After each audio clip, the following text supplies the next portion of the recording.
Hello, all of you delightful beings out there, and welcome to the stream. I am Razim, and this is TCG Card Shop Simulator. And we are using the TF Talkies today, so by all means transform me to your heart's content, everyone.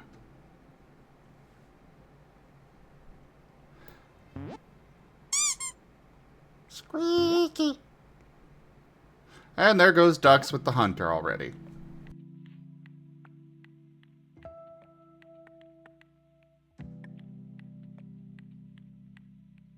Is this where you just gotta have like a,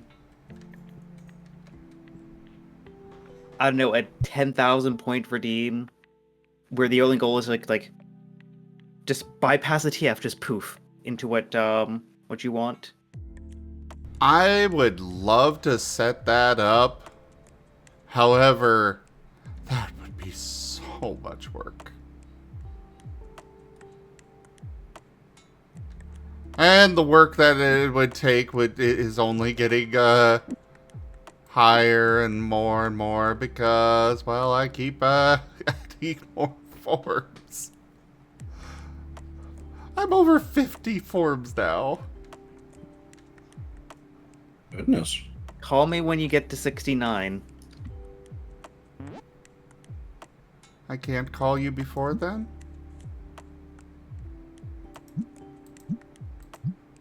I mean, you can still say hi. Oh, okay. Hello. Hello.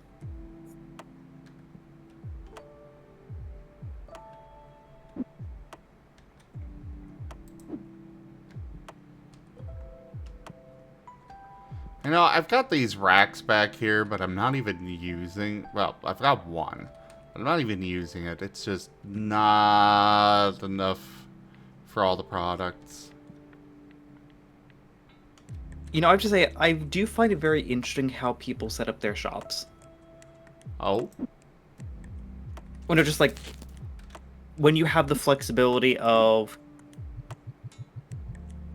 shelving, different rooms, and how you lay it out, like how people choose to lay out their shops, is always interesting, because there's obviously no right way to do it, but like, you know, you look at personal preferences and it's like, huh.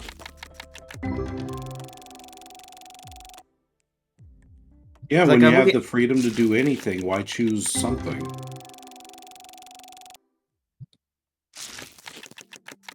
Okay, now I'm just imagining just someone opening this game and just having, like, you know, existential executive dysfunction. You know, as soon as they log into the game.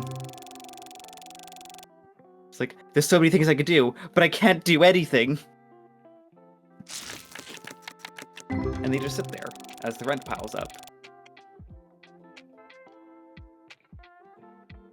Are you having one of those moments right now?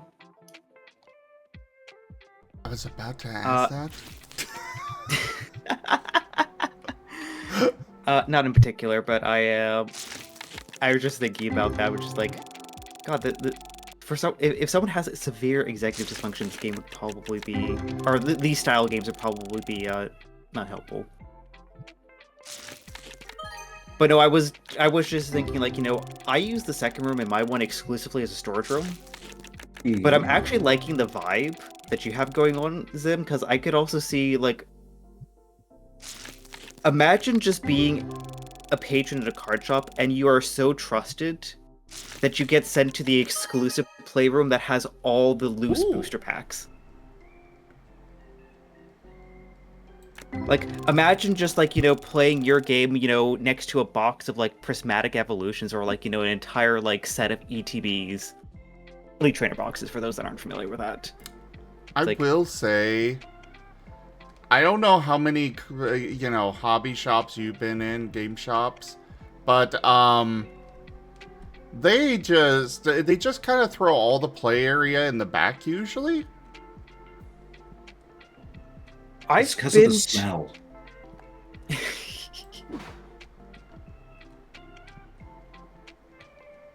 And they are definitely nowhere near as neat and clean as this place is. I have yet to see a hobby shop that is not a cluttered mess of just chaos everywhere. I've been there. There are two local, with where I'm at in Canada right now, because unfortunately the hobby shop in Bermuda closed down. That's Um, lame. yeah, I had many fond memories of getting die-cast car models and Yu-Gi-Oh cards there. I guess they probably just aged out of it. I know there was a hobby shop I went to back in Utah. I volunteered DM there. Their play area was next door in an old pizza shop. Amazing. Yeah, there's the two that are local here or local for me here in BC. One, they actually have two the first one that's closest, they have two levels. So like you go in there and you have like all the booster boxes and like the singles for sale under like glass cases on like the left, and your typical like binders, deck sleeves, backpacks and stuff like that all going down. And their play area is actually upstairs, kind of like slightly overhanging things. This is the smaller one that's a little bit further away, but it's where I've gotten most of my like singles from. Around tipped $5. EVV is taking all of your empty cardboard boxes to sleep in and also giving some boxes to other EVs. Thank you for that tip, Docs. That reminds me of something that I'll talk about in a moment. But yeah, that smaller card shop, similar layout in terms of like all of your like deck accessories and stuff like on the right when you come in, and like your singles and stuff on the left. But they actually have the play tables right then and there. So like it's a much smaller shop, and they just put the play area basically right where you walk in, and it goes the entire length of the shop basically. But they also host pretty much like cycling around like Pokemon, Yu-Gi-Oh, Lorcana, Gundam, Digimon. I still don't understand Lorcana, but that's just me. Oh, and also Magic the Gathering, I forgot about that. Which one's Lorcana? Is that the Disney one. Ah. The point of it is money. And there's a lot of Disney adults nowadays. That is fair. Zolette, what tabletop game like Also, this? What Ducks reminded me. I got a new Pokemon card yesterday. Actually, I got two, actually. Oh? Also, someone keep talking for a moment, I accidentally knocked my headphones. Oh. Hi there, Matt, by the way. Oh, there we go. Cool. Zolette? Yeah, I want to know what one you're talking about, because I am very intrigued.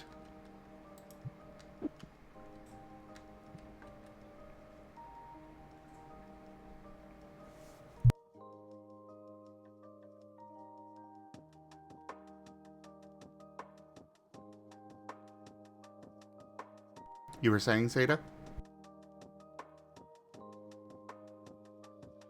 Sorry, I was incorrect in terms of fixing my headphones. I fixed them now.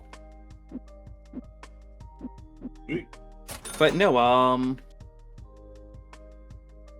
a friend of mine in New York was at one of their shops back in June, and they got for me the Vaporeon EX from Prismatics, just the regular. And then the promo card Eevee EX from the Prismatics Super Premium Collection. And they meant to give it to me at Anthrocon, but they accidentally forgot about it, so they mailed it over, and it arrived in the mail. Nice. Zolette, if you could throw that in game or in suggestions or whatever it is, the channel on the Discord, I would be very grateful. I am always intrigued to find other simulator games. Good simulator games. Yes, good simulator games.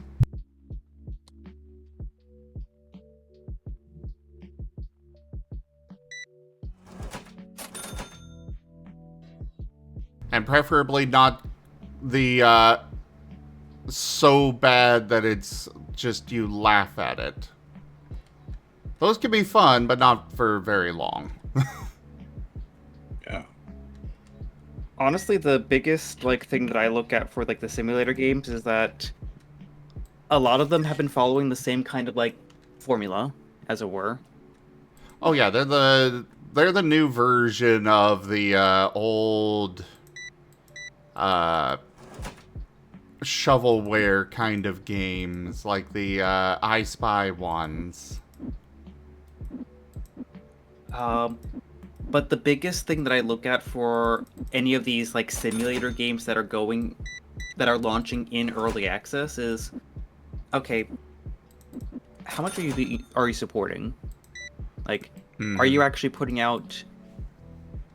I wouldn't necessarily say regular updates, but are you putting out timely updates? Because you're absolutely right. It's very easy just to say hey, I made a simulator game. You can you're a cashier simulator, and then just never touch it again. That's something that I look at is similar to that, but it's slightly different. I look at the gameplay loop. Like, once you've experienced a gameplay loop, is there anything else at all to do? Is there things to keep me occupied? And if the answer is no, like you've already experienced a gameplay loop, I don't know, that to me, that's a bad simulator. Don't get me wrong, some people really enjoy the idea of, like, say, American Truck Simulator, driving back and forth. That is the gameplay loop. But if the variety therein is, like, say, you're just hauling the same nondescript thing back and forth, as opposed to, like, you get beautiful vistas or interesting products to move, then I don't care. Oh yeah, no, I think it's also, do you enjoy the gameplay loop? I look at a game like Warframe, for example, can be somewhat, I would say, polarizing for a new player experience. Because, I'm the kind of person that, I enjoy just, turning off my brain and being a space ninja pirate. For, a short game session and go on this endless grind. Other people don't necessarily like that loop. So anytime I try to recommend Warframe, I'm it's free to play. There's no harm in trying it. But if you don't like the gameplay loop, then don't try to force it, because the experience you're going to get in the first I would say 2 hours, once you finish the tutorial, or effectively the tutorial missions, once you finish that, you're just going to get essentially more of the same. You just basically go from little demigod to master of the universe kind of power level. I remember playing a stealth mission, and then it's oh my goodness, I set off the alarms. Okay, no, I'm gonna be super quiet. I'm going to sneak around this person. I'm going to try to get stealth, and then just here I go 3,000 later, or 3,000 hours later, and then just I press a button and everyone is dead. I am a god. And I just shut off my brain as I'm just going from objective to objective, eliminating anyone in my way. It's fantastic. See, and I don't think that's necessarily a bad thing. You just have to know that, hey, there is growth. There is things to experience beyond the basics. Oh yeah. Yeah. And I think some games have a really terrible time being able to show that. Yeah. Actually, I think jumping back to your point and kind of tying into my Warframe example, I think that's actually probably really good, I guess, balance between the two, because you have to enjoy the gameplay loop. But I think also, as you were saying, there has to be some new stuff to experience. With Warframe, you progress to the point where you get the second dream. The start of basically the cinematic quests that depending upon who you ask, and I would be one of them that would answer this, fundamentally change the direction of Warframe. and is what keeps me coming back with their new cinematic quests here and there. Mhm. So I think probably a bit of both, where you have just that, hey, do you like the gameplay loop, but also is there stuff still new to experience the further you play, and not just mindless thing back and forth.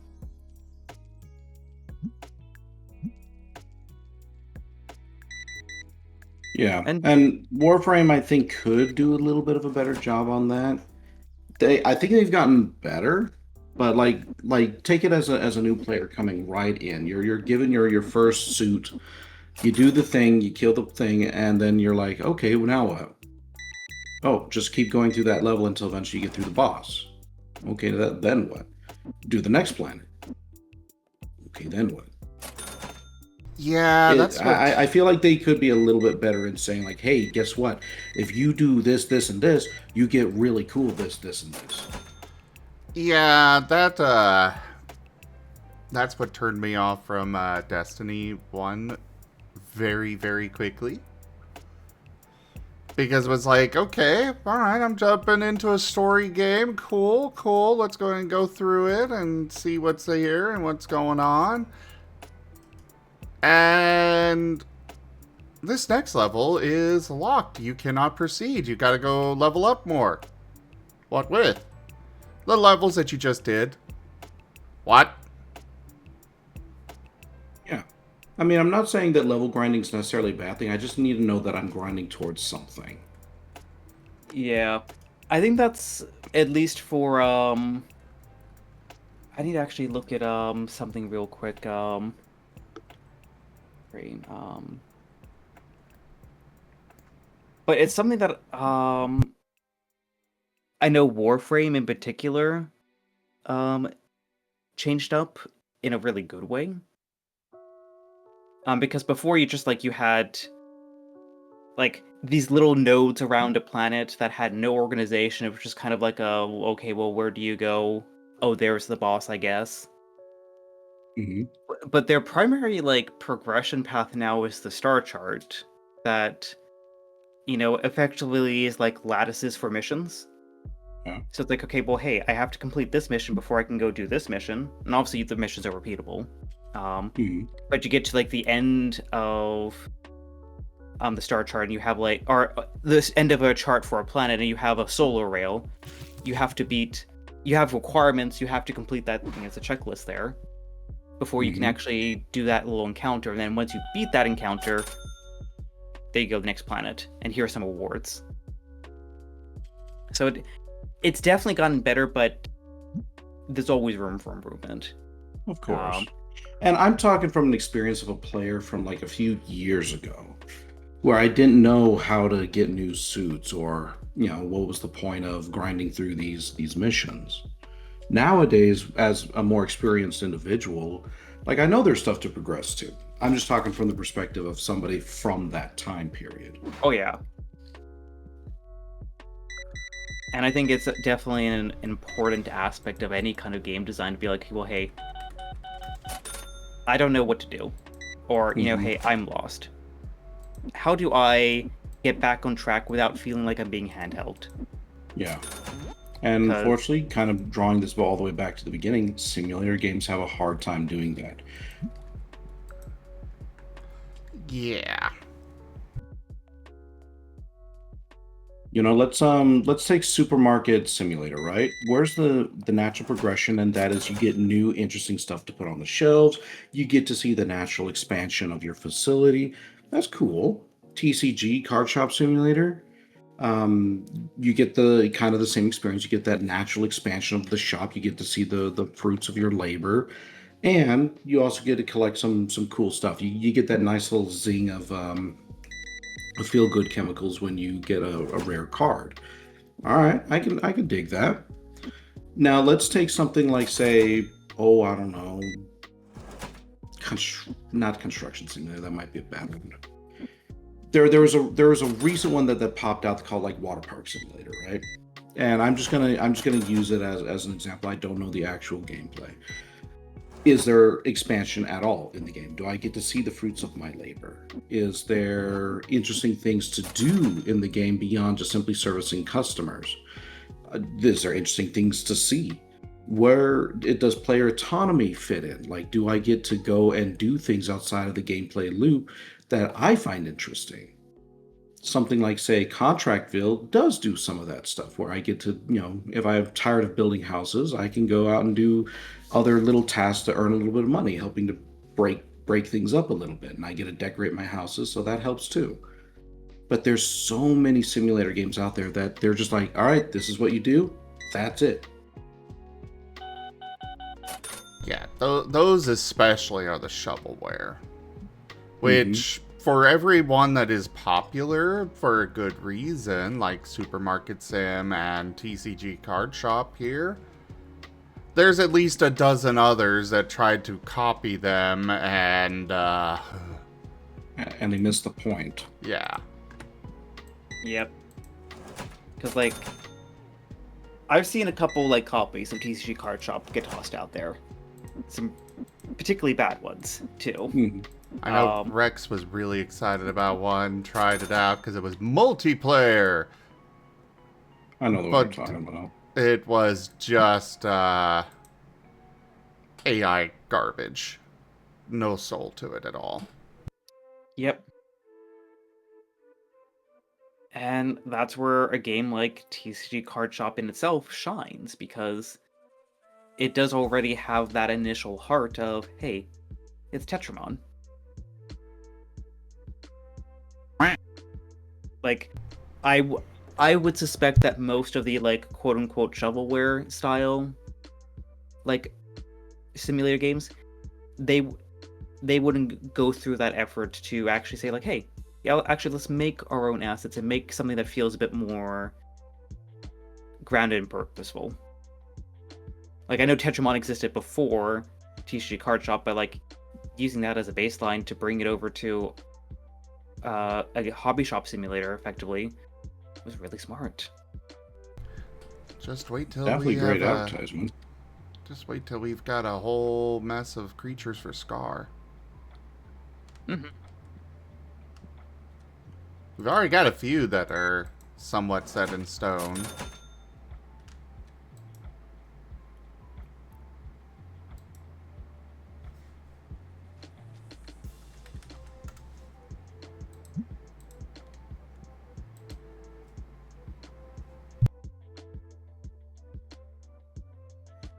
Also, I'm already noticing just on your streams, Zim, just the card grading coming into effect. Yeah. I'll be honest, I still don't know exactly what the point of it is, but it's there. It's something to do. It's something interesting to see. Honestly, Yeah. I wish more simulators did that kind of stuff where they're just like, hey, this thing might not necessarily be important, and sometimes it might even get a little frustrating or in the way, but it's an option. Alright, lights off. Get your shit and get out.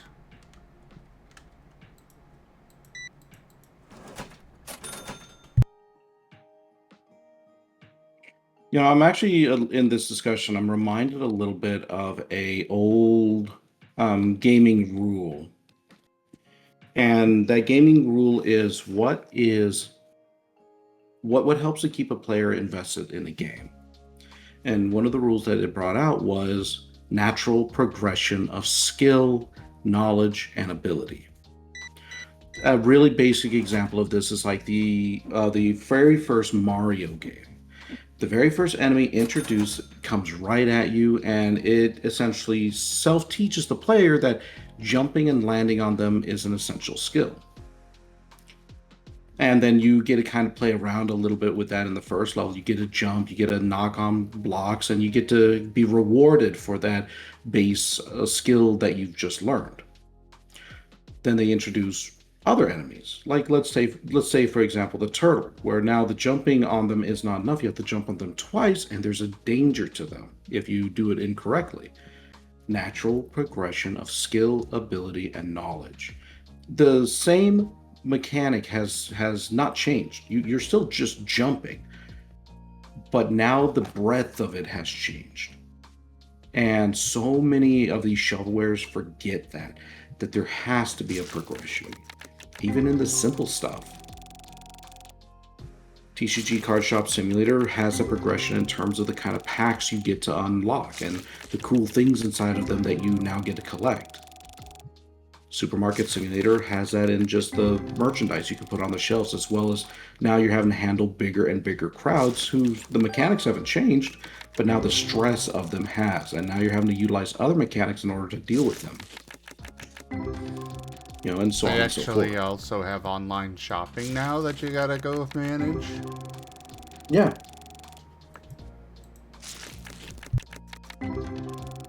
So yeah, that's just something so many games I think just forget. Even like the old shovelwares, like the FPS shooters and stuff like that. There was just no progression. There was just nothing that you felt like you were earning or learning or doing. You were just doing the same thing over and over and over. That's unfortunately one of the reasons why JRPGs never really enticed me, because even though number go up, it never really felt like things were changing. But that's just my opinion. That's not always necessarily the case.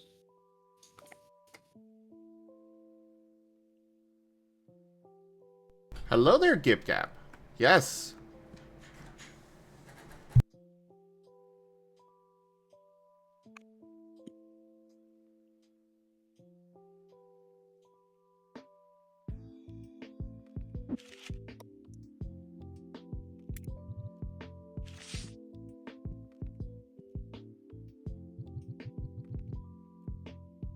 Also, I love the people that are just walking by, looking in, and just shaking their head because we're closed.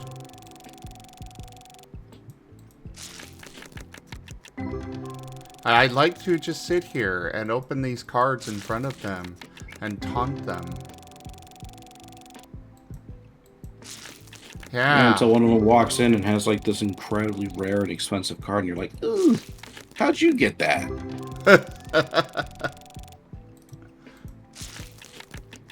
Open up packs and then just walk the street with a bag. Sorry, a can of deodorant. I feel like. Nope, we're cleaning the city before we even open. Good luck.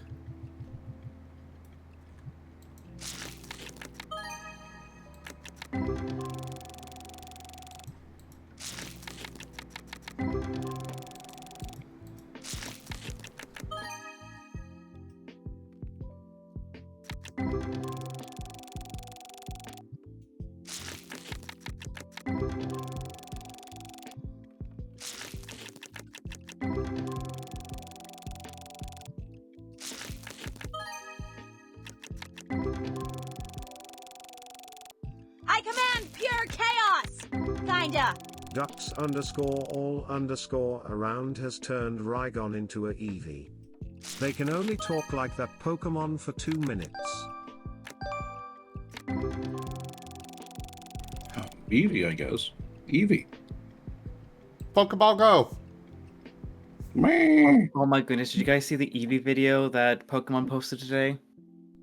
No. It's so cute. Eevee. Like, no more sleeping. Eevee is ready to start the day.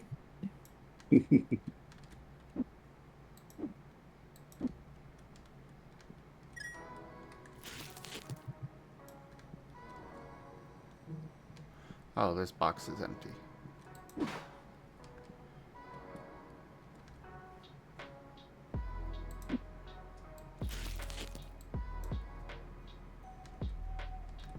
Be right back.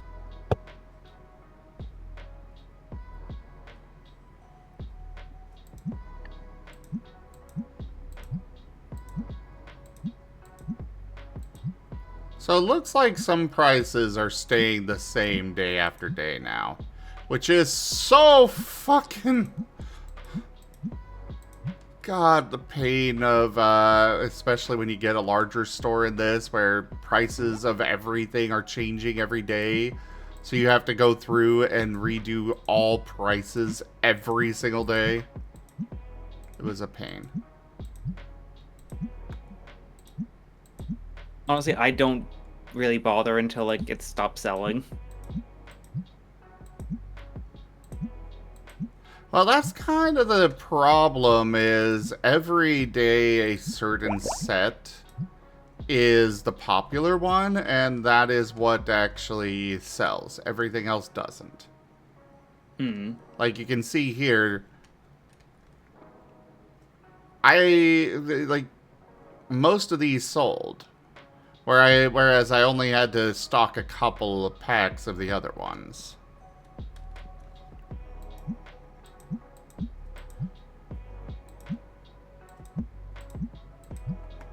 I'll stop doing that now. Nothing seems to have updated, so I gotta keep doing more work on myself. Or putting more work on myself. Ah. Also, give me one moment. Okay.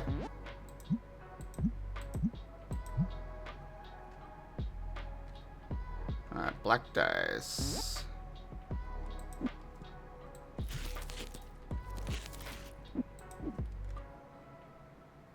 Blue dice.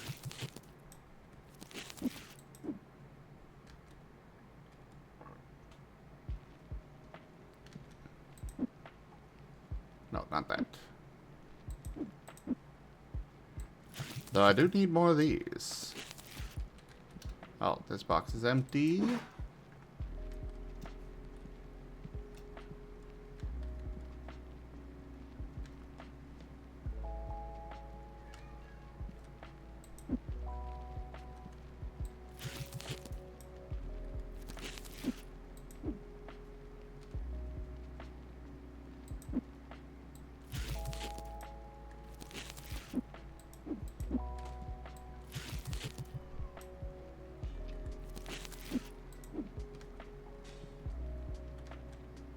The cat is angry again.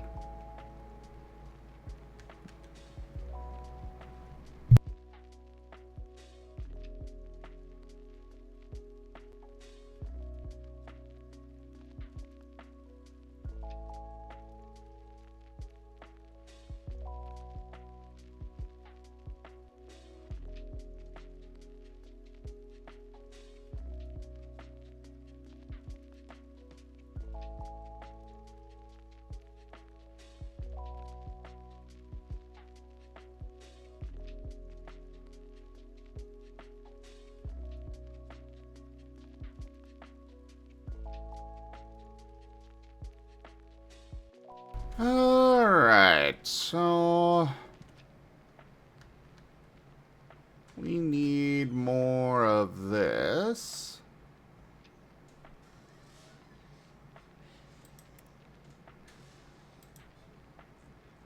The yellow card box. Deck box, whatever it's called. We need more of the green starter decks.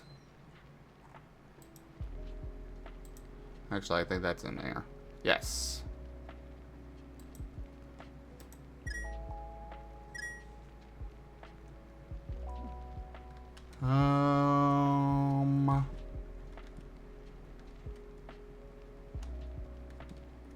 We need more of all of these booster boxes.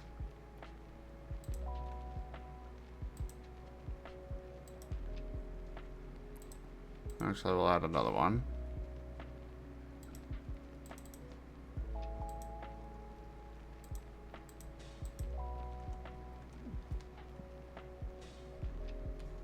Actually, no, just 2 of each. Yeah.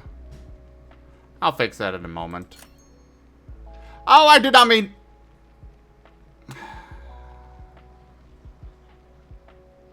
Oops. Well, I guess I got it now. I'll need to buy that license.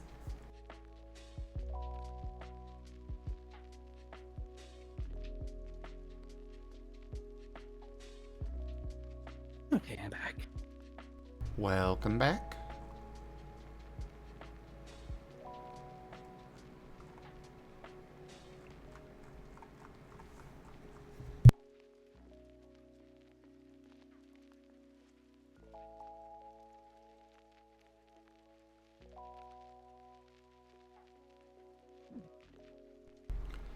Alright, right, we need more of those, the purple booster packs.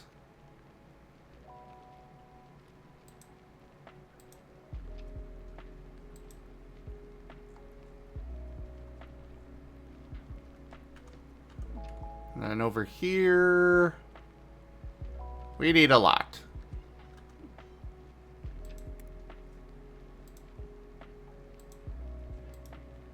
I'll get 2 boxes of those.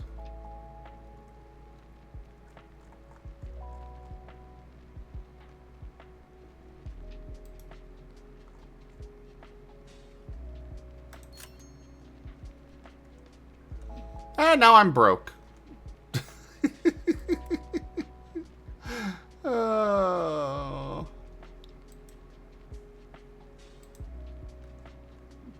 One box of those.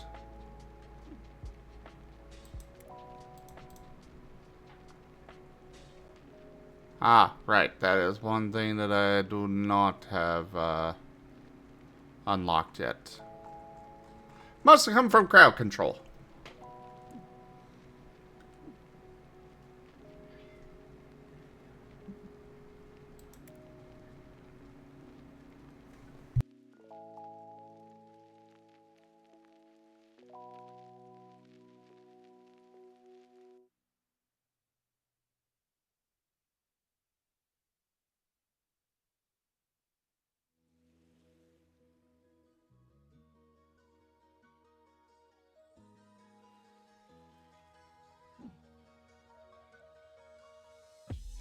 I guess I don't actually need more Mafia works. It's just the other 2 that I need more of. I'll get 1 more of those. And in turn get 2 or 3 of each of those.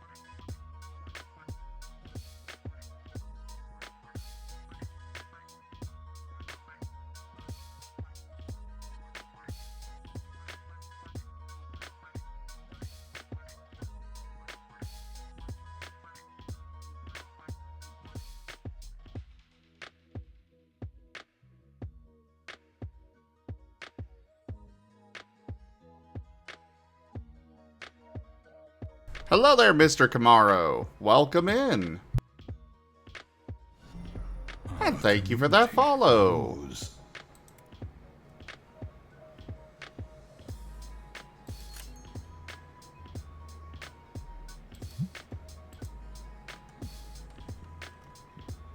Alright, let's finish getting this all restocked.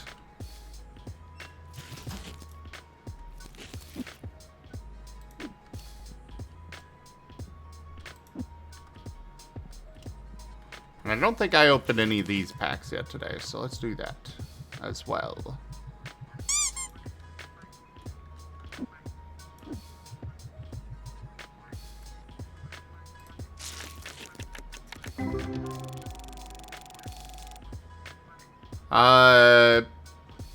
Yeah, the Chevy Camaro. Is that not how it's pronounced? I'm pretty sure it is. Did I not say Camaro the first time?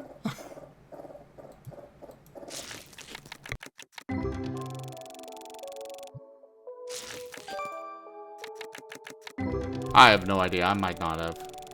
But either way, welcome in.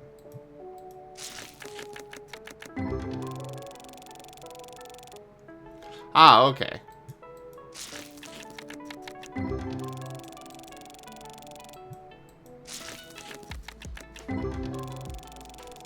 But yeah, welcome in.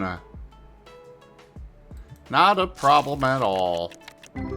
We're just doing some TCG Card Shop.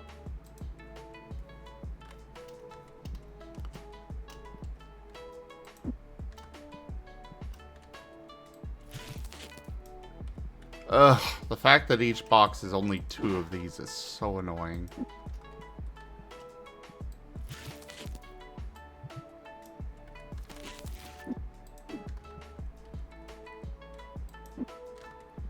Alright, we already got that restocked, so we'll put this here and that on top because we can. There is so much work I gotta do every single day when it's this game. Oh, right, I gotta restock some of those.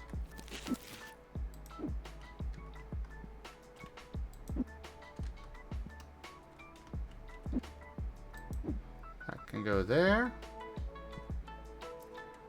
Oh, it's going well.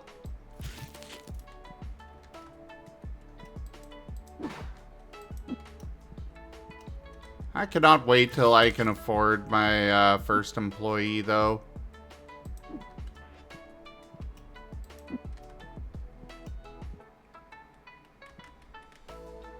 Oh, I'm good on those, apparently. Cool.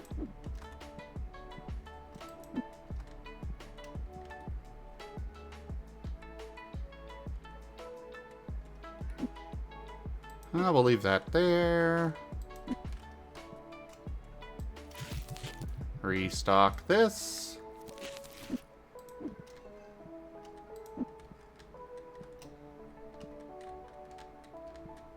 These can go there.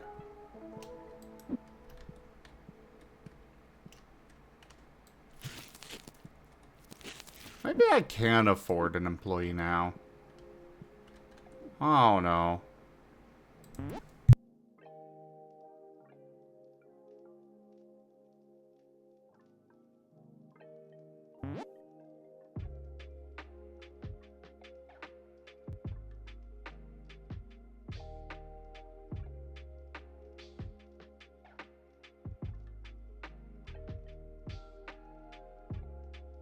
I forget, do the employees require shelves, or will they just pick up from the floor? Pretty sure they require shelves for all the product. I don't know, actually.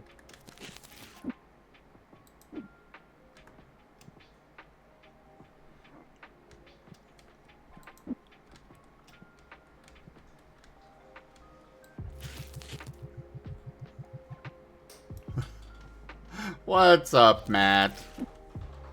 Remember, you gotta stick with the line all the way.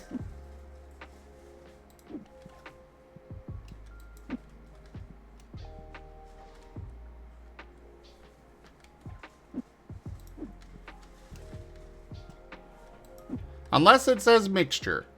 Then you can do another color. At least if you don't want it to wind up back human.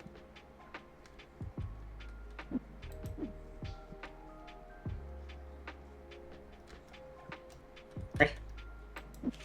What's up? Nothing, just letting you know I'm back. Oh, hello. Yeah, I'm still technically on the clock, but there's not a whole lot going on right now, so I'm just checking on the work computer and poking, sending out messages as needed. Oh, okay.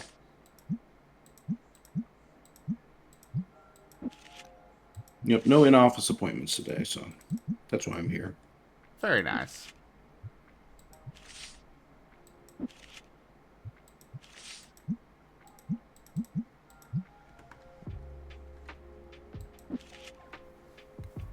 Oh, you're fine, Matt. You're very much welcome to experiment and such with it as much as you want, however you want. I was just letting you know, so, you know.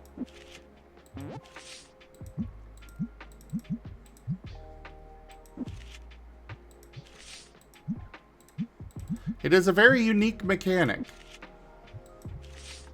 The TF talkies. Mm.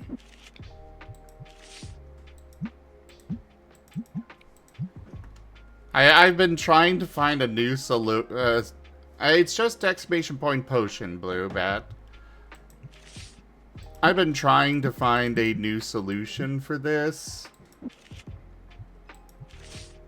It's not been working out. 'Cause, Well, like I said, it's a very unique, unique thing here to the channel, here on Twitch, period. At least how robust I've got. So there's no other solutions out there that I've been able to find.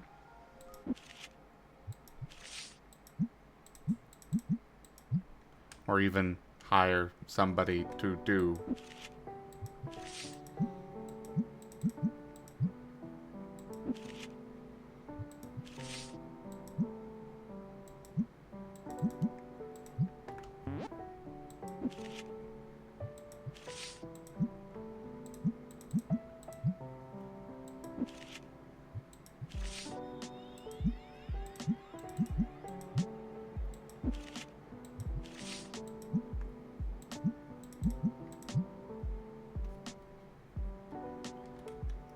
Lizard.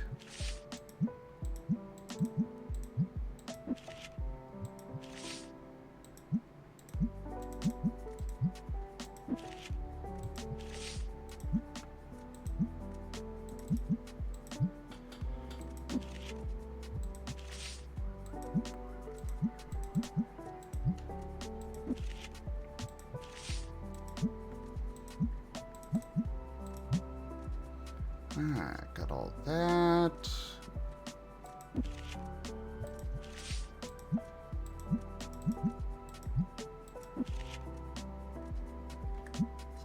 Then this and more singles. I don't have many that are worth much.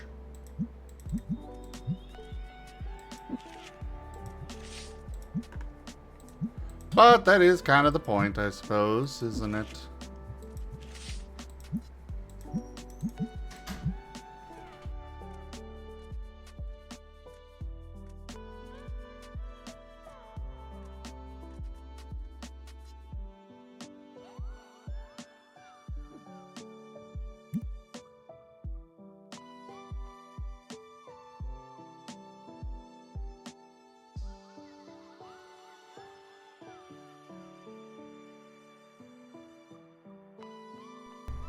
Oh, this is a lot cheaper than what I was expecting. Pack opening machine, I'm supposing? No, the grading service. No, you'd have to go through a lot of cards. Yeah, but their preview of the updates said there was showing that it was 200 per card. Well, what's the other service? Yeah, cost per card $200. I'm curious actually about the different services. Oh, it's how fast you want it, it looks like. So if you don't mind waiting, you can get it for just $10 per card. I have no qualms with waiting. I know, right? It's like, especially at those costs. yeah, like, could you just imagine someone just doing that like premium 2-day turnaround for $1,500 for like a $5 card? No.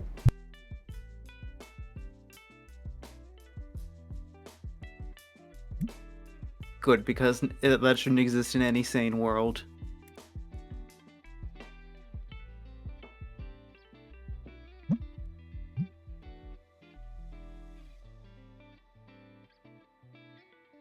There's supposed to be a means of checking the value of it, of the grading, like how much it changes things.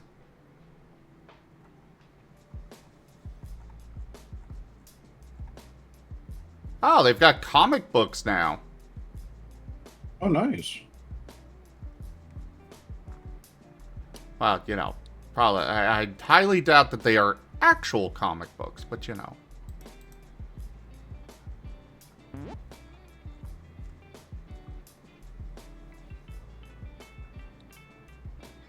Oh, they have different Tetramon bulk boxes now? Really? Yeah, that's something I remember coming across.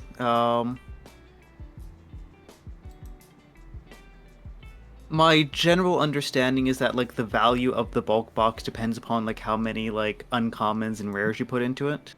So if you decide to do bulk box with just purely like the lowest grade common cards, that will have a certain color.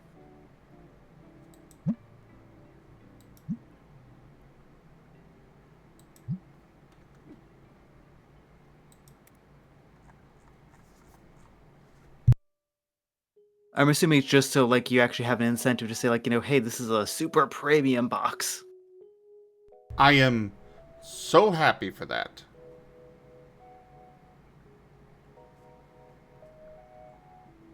What determines it, from what I can tell, is completely random, but unless there's like you have to have a certain number of like uncommons, rares, and legendaries in there, I don't know, but that's my general observations.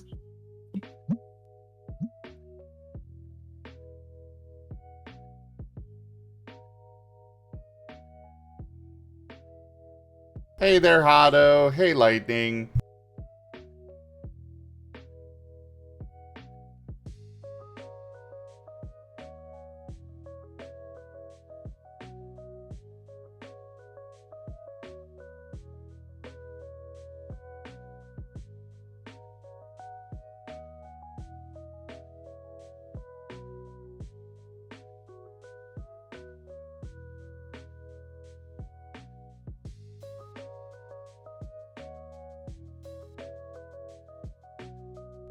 Okay, so it looks like it is based on the value of the card. So if the minimum price is 1 penny to $1, then it's a white box. $1 to $2 is the yellow box. 2 to 3 is pink box, and then 3 plus is red box. Good to know. Though I wish this wasn't a slider.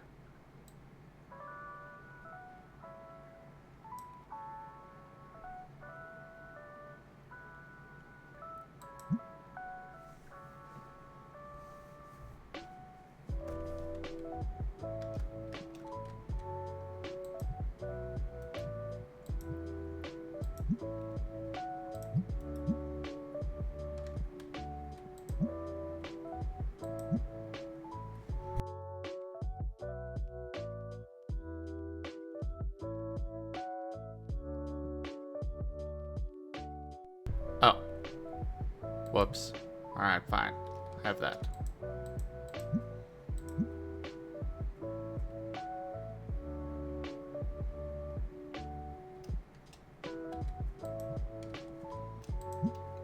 I'm so happy that they introduced that, though, because it was really freaking annoying. Like, well, great, I could put up to $5 cards in this, but I could only sell 100 of these for $10.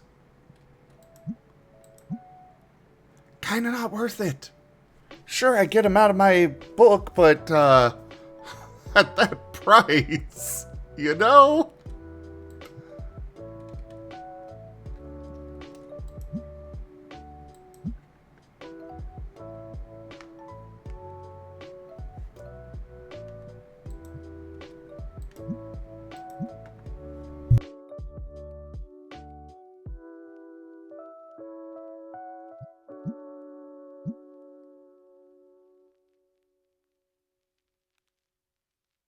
Though, holy crap, I have so many of these to bundle.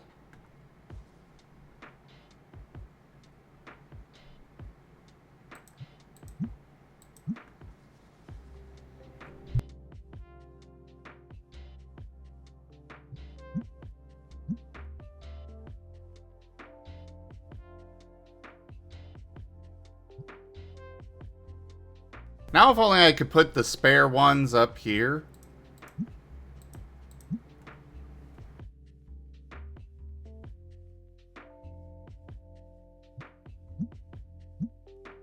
You know, just have 4 piles on top of this thing.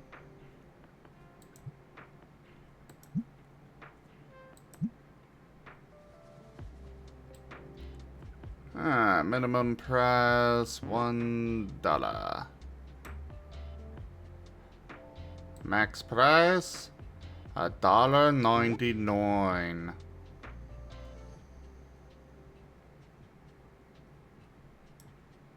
Okay, seriously. I can go with $2 or $1.98. I cannot get it to go to the $1.99. So fine, we'll do that, I guess.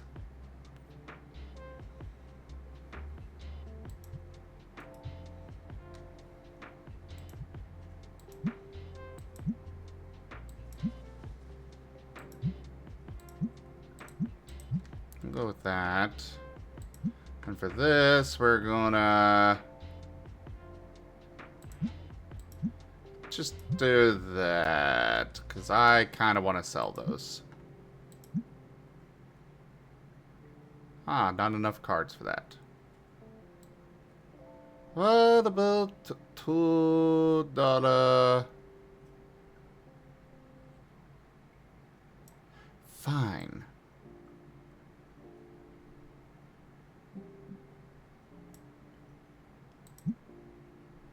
Not enough.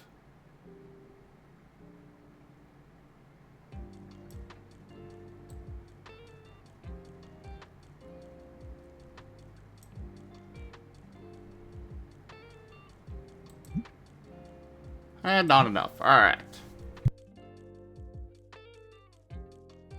Hey, Geemond. Hey, Cosmo.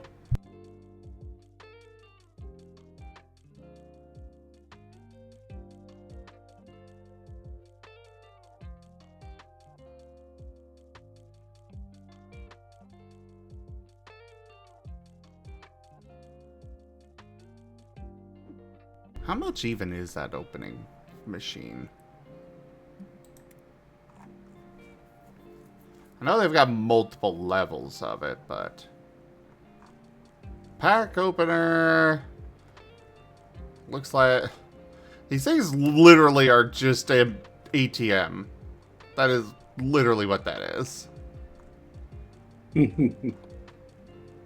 it's $3,000. I do not have the money for that. Crud. It's so hard to get anywhere in this game.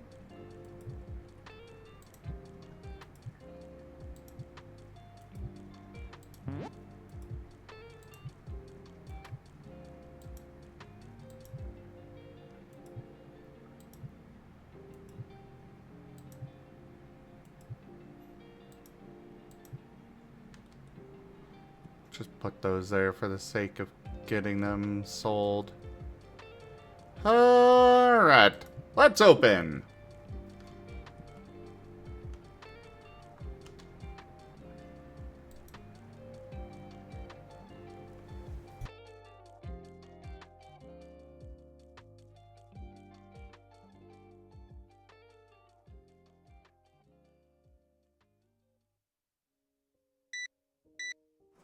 Really? That's it? That's all you want? Like, come on, buy some more. Give me your money. I got plenty of stuff here. Please take it.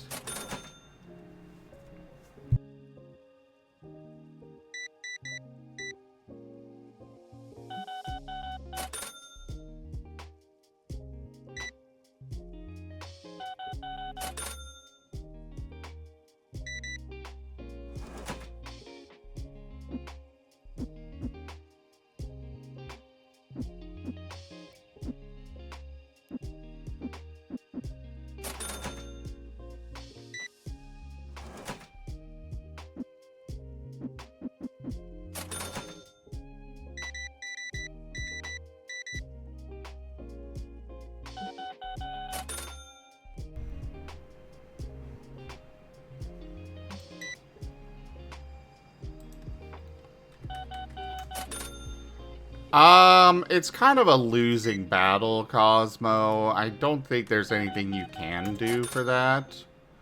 aside from just being a shitty person altogether.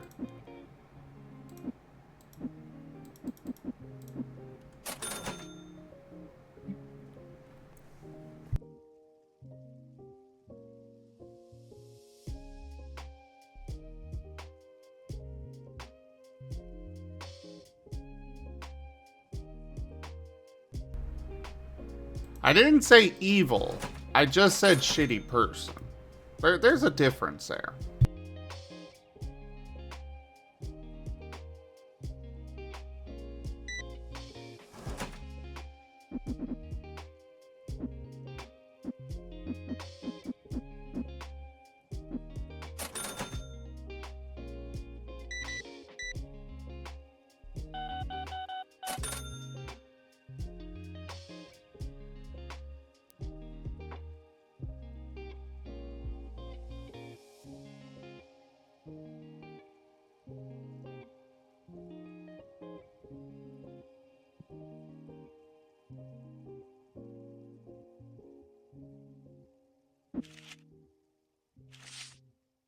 We're gonna put our, I'm gonna start keeping my really valuable cards and sending them off for grading. I wanna see what, how that all works.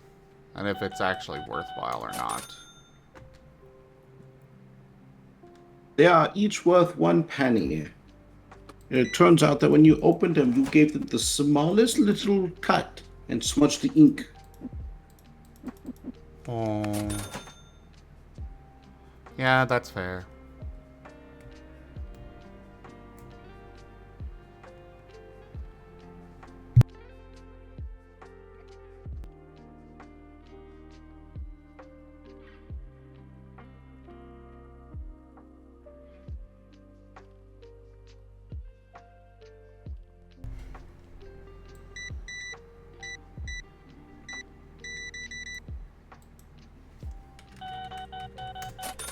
Thank you, come again.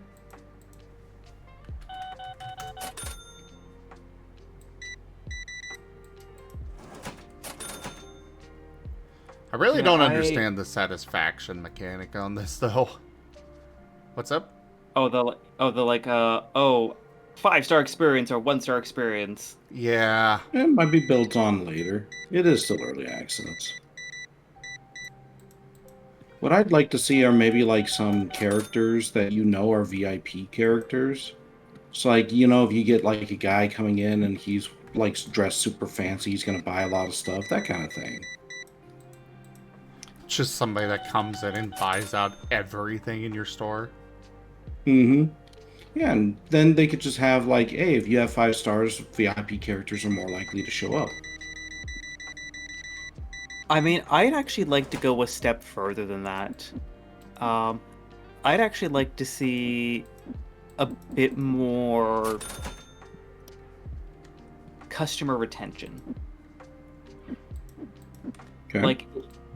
Like for example, if you were to walk into a card shop for the first time and it is just smelly, no one is there to help you, and it takes you like 20 minutes to get anywhere you want to go, or you just leave frustrated, you're less likely to come back. Not impossible, but less likely to come back.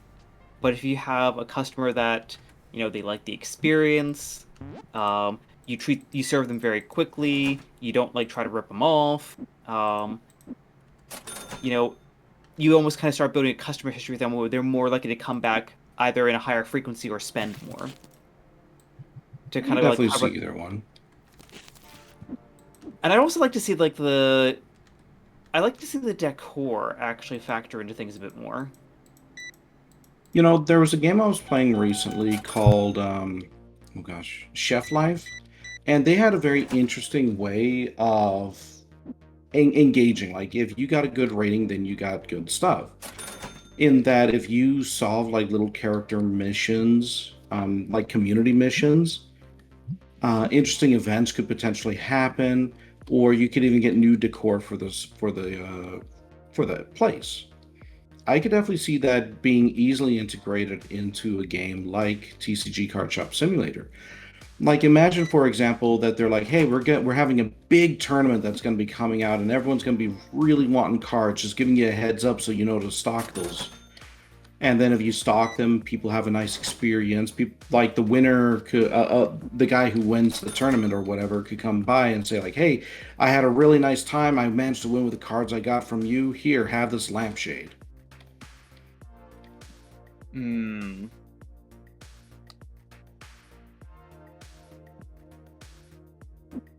You know, it's an easy one-two kind of thing. It helps to promote variance of experience, and the world feels a little bit more alive. That is one of the biggest issues with these simulator games, is that you just see the same models coming in day after day, nothing special about them, nothing else. It's just rinse and repeat. They don't feel very alive. Which is Mhm. actually something that I really appreciate about Big Ambitions is you got your uncle who is sitting there giving you advice, directing you on things, and helping you grow your businesses. And then you've got these rivals that are actually voice acted and everything that come in and are like, really? You think you're going to pull off that without problem? Well, here you go. I'm going to punch back.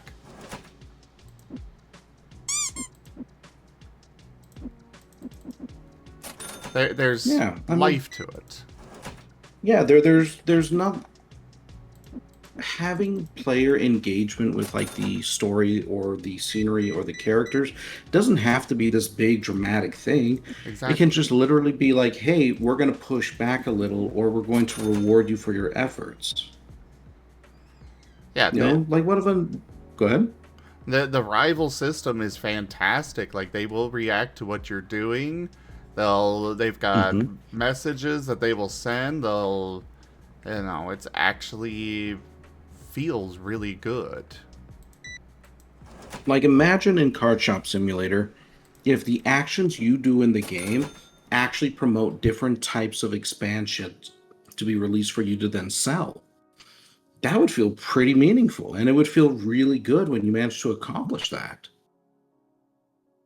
Like maybe you managed to oh, I don't know, what in the mechanics can we work with here? Maybe for like example, giving away a little bit of your inventory to a children's hospital, or you stock a ton of plushies, and after you meet a certain mark, people are like, "Hey, you know, I've had this plushie around for quite a while, and it makes me feel really good to have it. I've been inspired. I'm going to try and call up the company and do something about that." Like I'm not sure how they could exactly implement it in with the base structure they have right now, but it's certainly not impossible, and it doesn't have to be hard.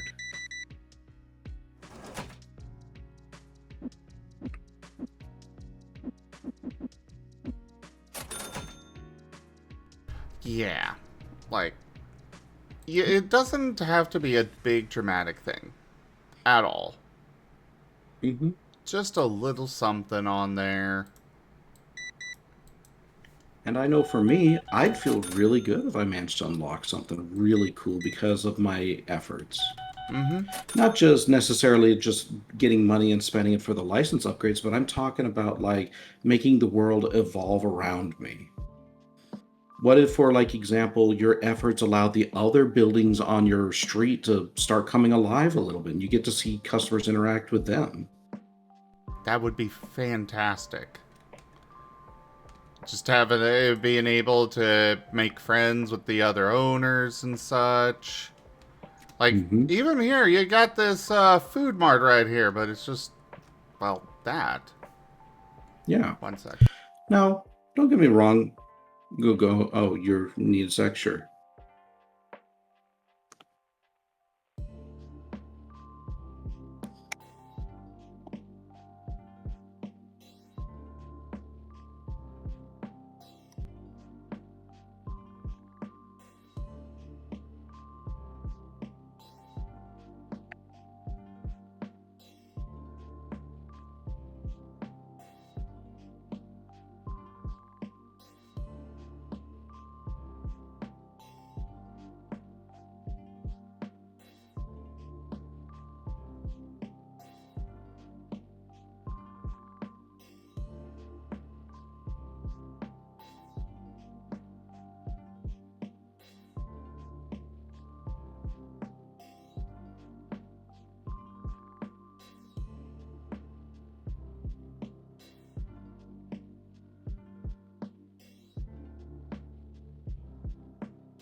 Sorry, I was talking with Rex for a moment.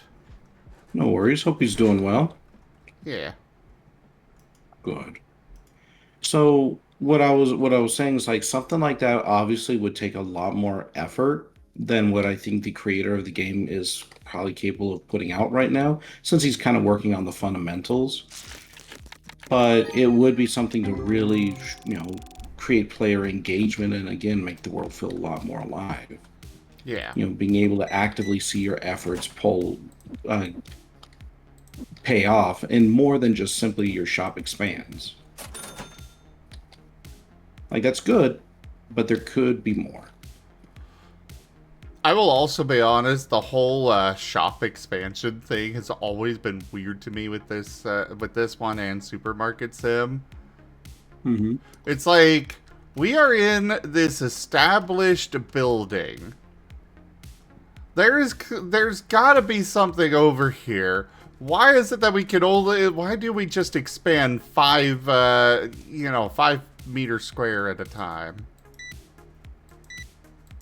That does not make sense. So we just, what, you don't go into into renting anything and just be like, yeah, I'm gonna take this section, and this section, build in walls. Oh, I'm ready to expand. Knock out this wall.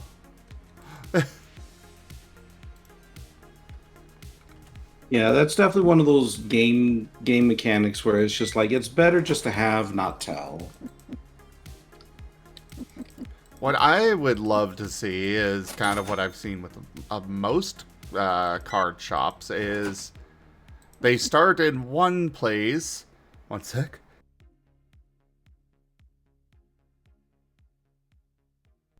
Like the one that I was talking about earlier that I went to in Utah, where, yeah, the main store is in one stall, but right next to them used to be a pizza shop, and they took that over.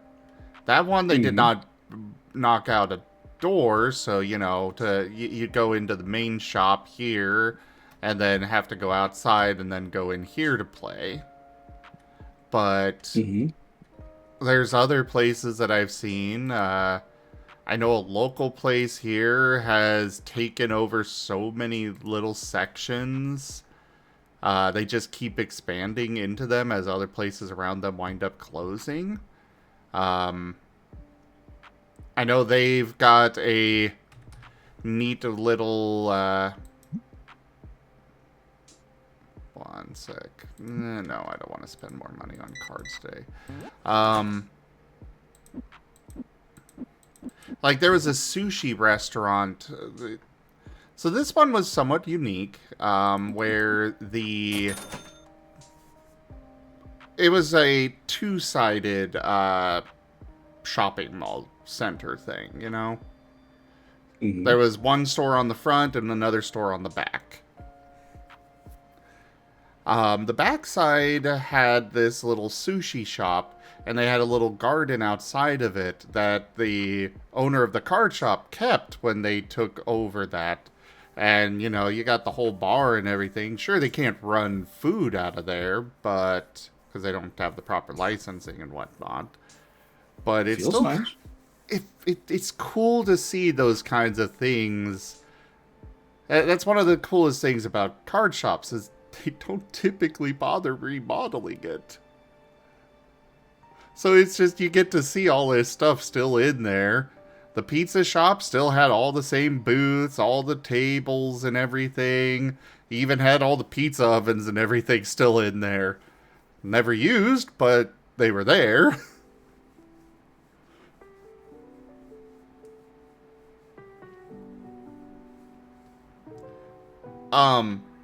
Wait.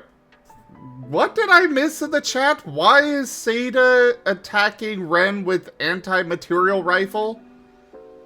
Okay, apparently we have the quote of the Noodle Seda's next action apparently is you have anti-material properties, and then ask the question, what will Seda do with the anti-material properties? And apparently, apparently Ren's getting attacked with, I guess, anti-material property Noodle Dragon.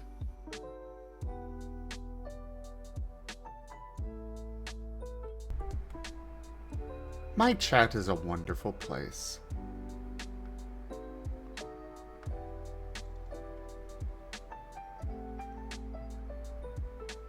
That's all I've got to say there.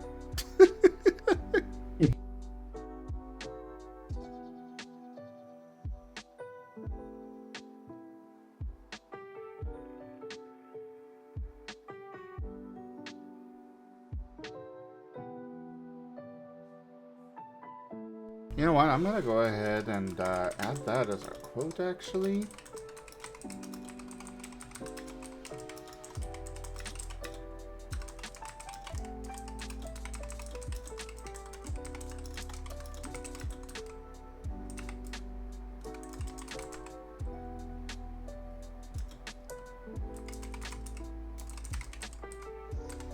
Just a little bit of editing to clean it up, but, you know. That'll be great when it comes up when Ren comes around. No context, nothing, just gonna never explain.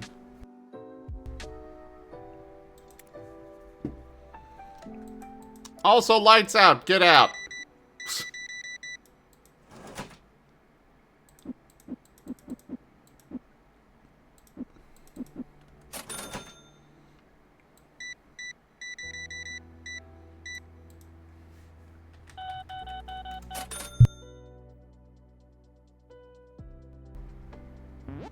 Hello, Matt.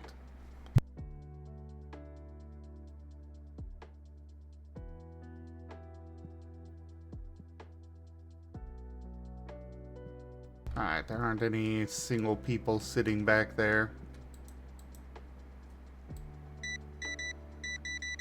I think they might have fixed that. Because there used to be the thing of, you know, closing time would come and somebody would just be sitting at a table by themselves. Mm-hmm. And you had to go in and hit Q to get them to move and leave. But it looks like they might have fixed that.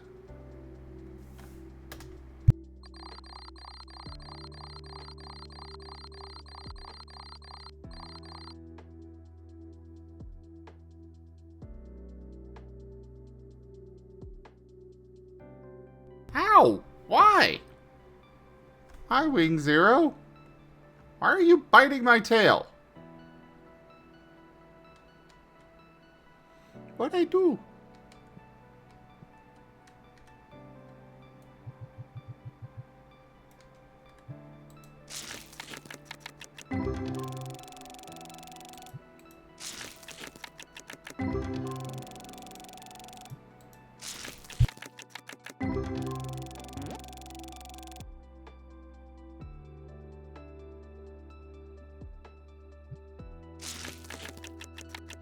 Now to open all the cards.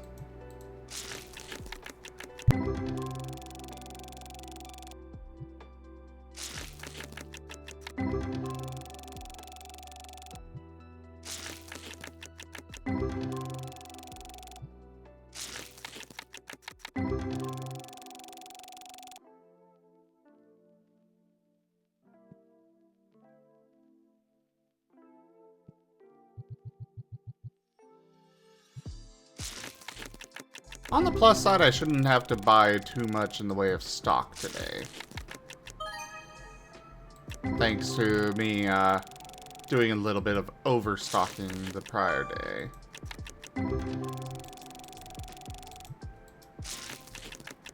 I just hope that holds true.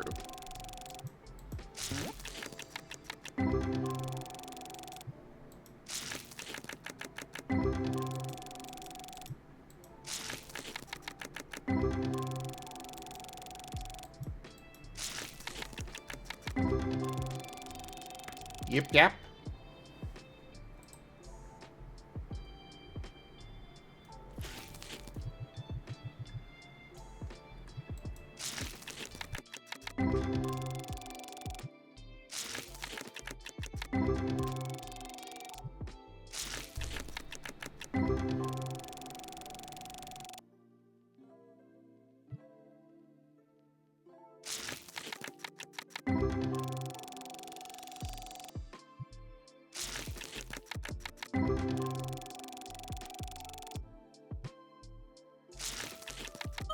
Well, yeah, they're essentially a clone of Pokemon, Matt.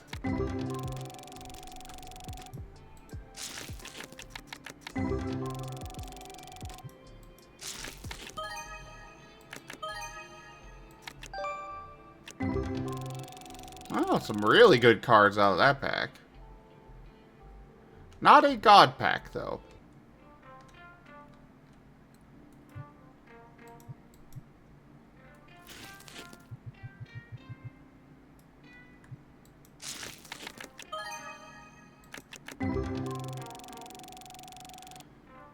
Hey, anybody want to toss a couple thousand via crowd control? I would really like to get that card pack opener.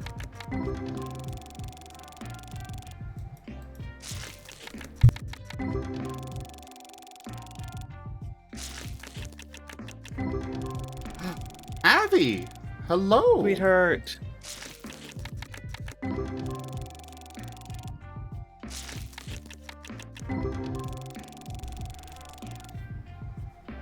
You're sniffing all my cards!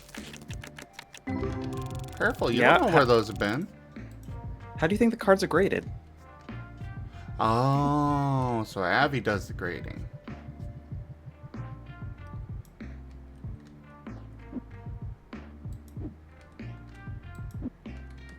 I'm a puppy. I'm a puppy.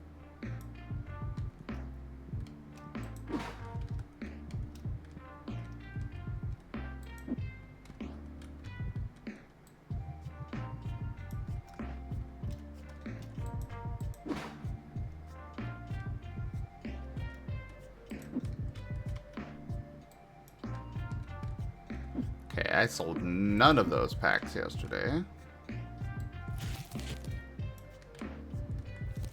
But how are you doing today, my dear? Yes, how are you?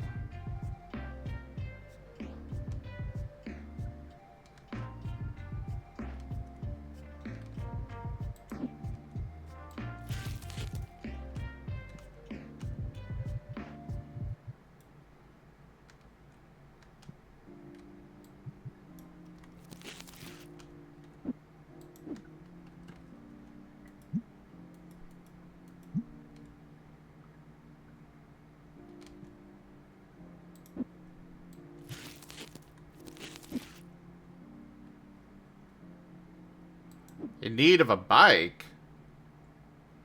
Yeah. What happened to your bike?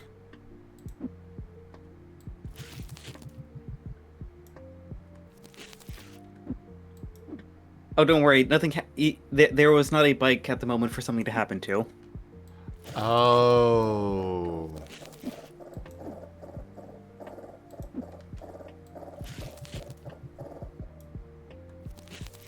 Well, you know, Abby, what we can do is just, you know, do a little bit of that wavy, magical, throw a moonball at Seda, and then you can have a Kuradon and ride him.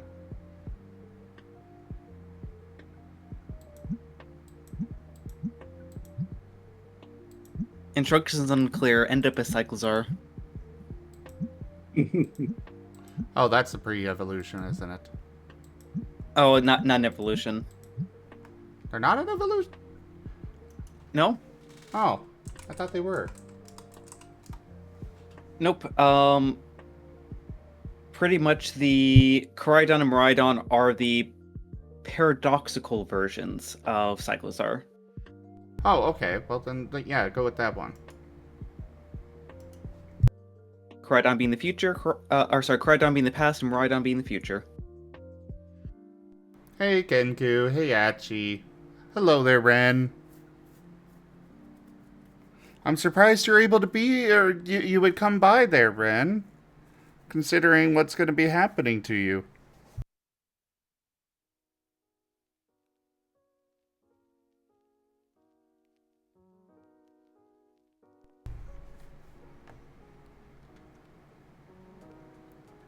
Though I suppose you're safe until Seda gets a bunch of tips. That's when you'll be in real danger. Noodle, noodle, noodle, noodle, noodle, noodle, noodle, noodle, noodle, noodle, noodle, noodle, noodle, menacingly. Noodle, noodle, noodle, noodle, noodle, noodle, noodle, noodle, noodle, noodle, noodle, noodle.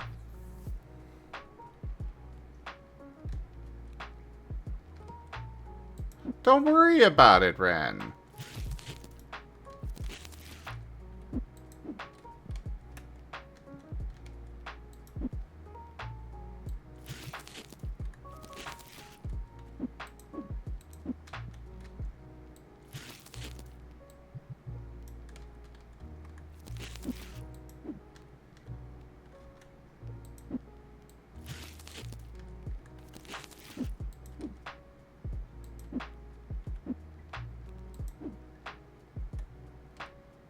I just said don't worry about it, and you're over there panicking. What the hell?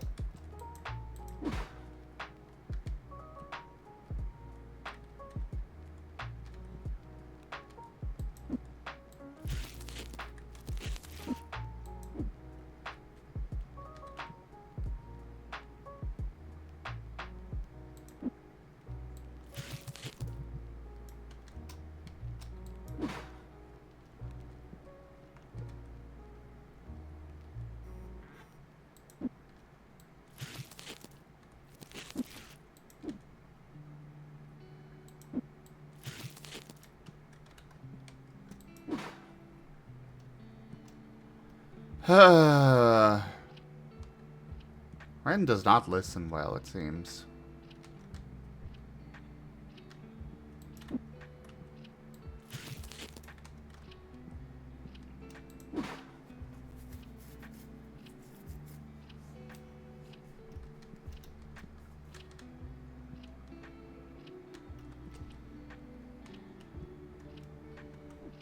Alright, we need more of you. More of you.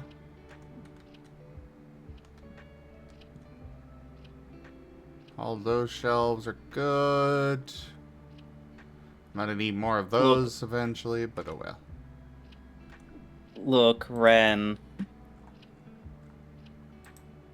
That right there is absolutely nothing to worry about, especially in comparison to the conversations we had last night.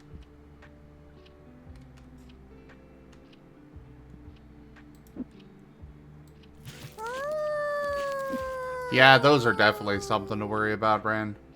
Like, if you're gonna worry, you might as well worry about the right thing. Yeah.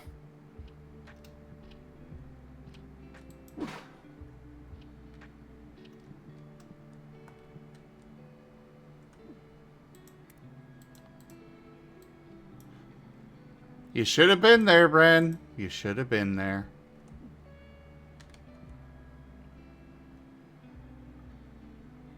What could possibly go wrong? I mean, just the casual, slight glitch in reality.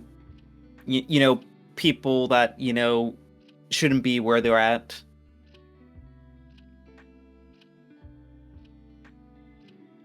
Timey-wimey stuff.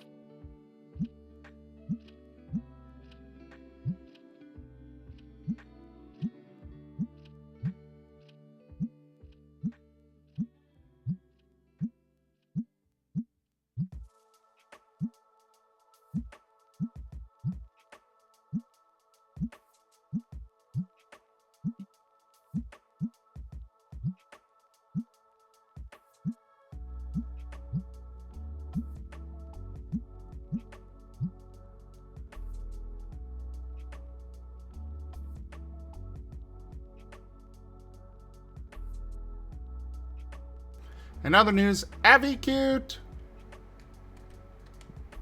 Absolute facts. Apparently that fact was so strong and powerful it made my Sammy disconnect.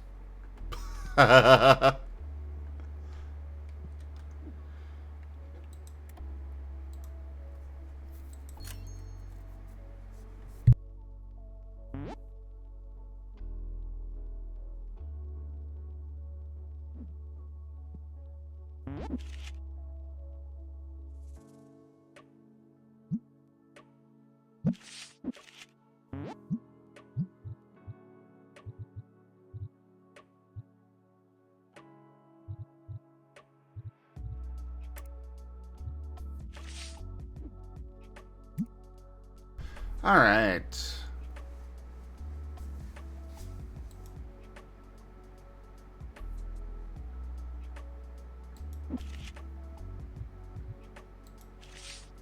Put that in there. Put this in there.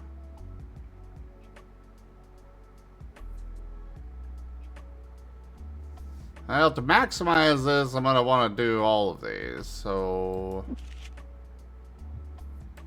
I guess I'm gonna experiment and see what this all or how this all works. I wasn't going to do anything under 20, but I'm gonna see. I mean, it's the cost per card. It's not a bulk selection, so... Yeah. It's not too expensive to send this off, so, you know. No. It's just that delivery fee of $10, which is flat. Ah, fair.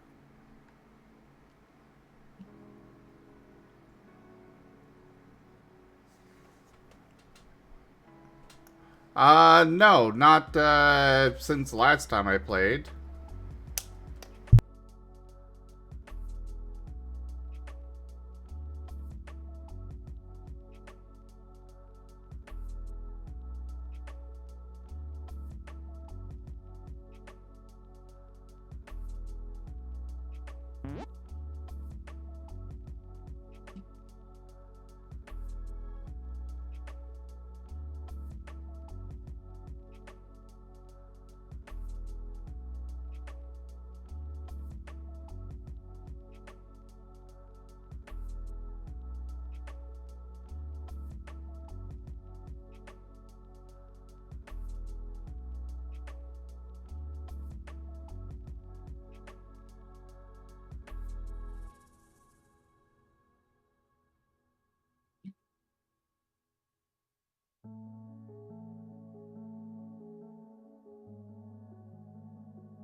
Alright. It's not that expensive. I just don't know if it's actually worth it. But... Yeah, because it would be interesting to see, like, what the rating difference is. Like, let me see if I can actually just try to find a good IRL example real quick.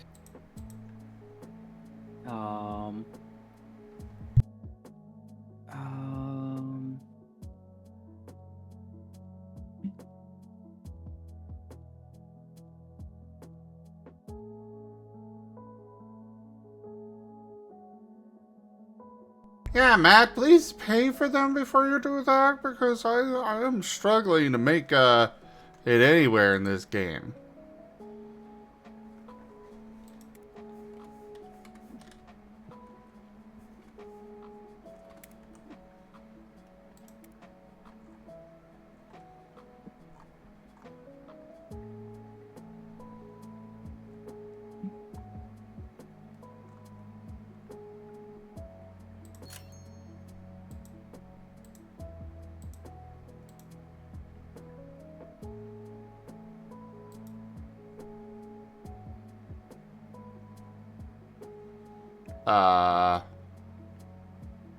What do you mean not enough money?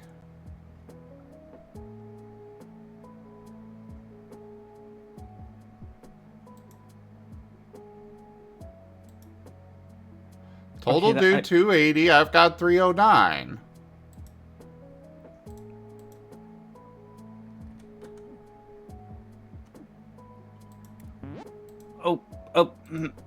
Okay,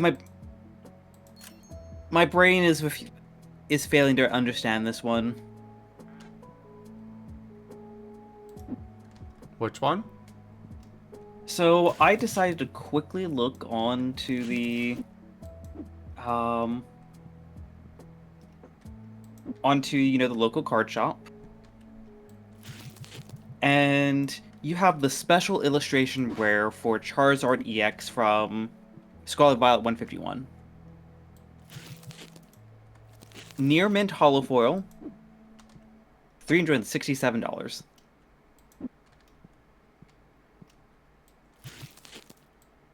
What I'm trying to wrap my head around is the same shop has a PSA graded 9 Charizard EX from the same set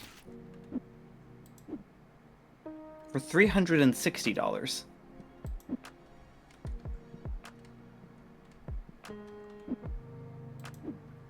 Okay.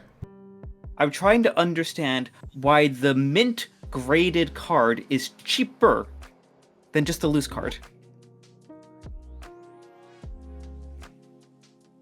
Oh, I missed the numbers. So That does not make 360, sense. 360 for the graded card, 367 for the loose one.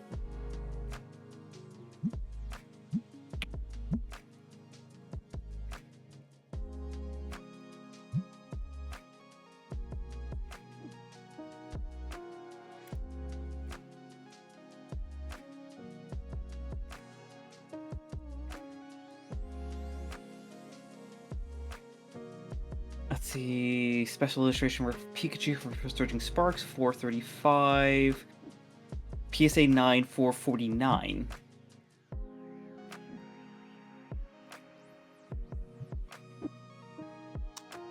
Huh.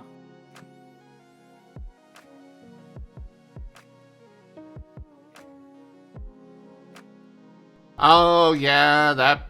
You know, actually, Kenku does bring up a slight point, is that, while cool, it's graded and all, you can't really take it out of the case.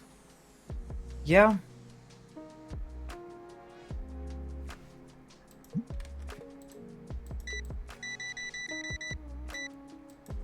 But that also is like, I very much agree on, like, then what is the point of getting things graded if...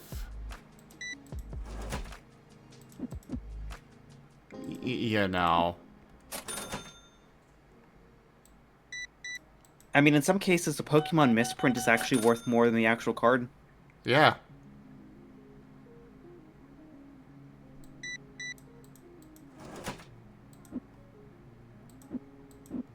Well, I'll see what happens with the cards that I just bought in the game here, and, or the cards that I sent off. I should have taken a screenshot of that, actually.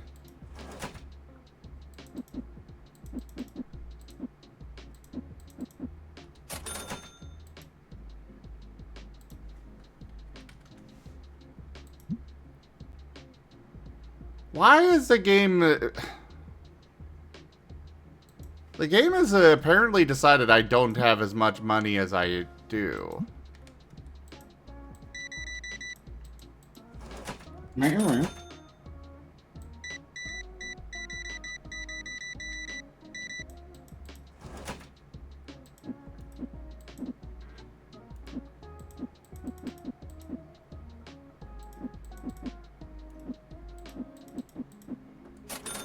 I want that special card, but it is claiming I don't have the money, even though I do.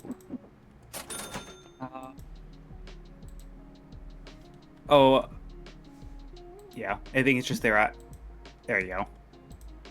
Well, I had the Yeah, money, and it's not. It's also not letting me order some stuff, saying I don't have enough money, and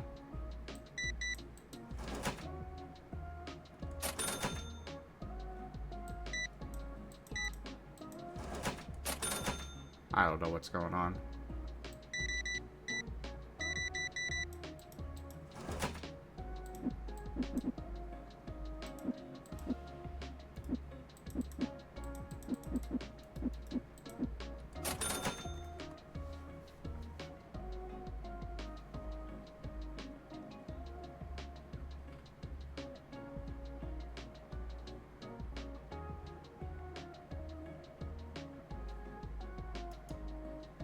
Hey there, Azure. Sorry, just catching up on chat here. Yeah, the whole idea, the whole Magic thing where they just do not reprint stuff is like, seriously?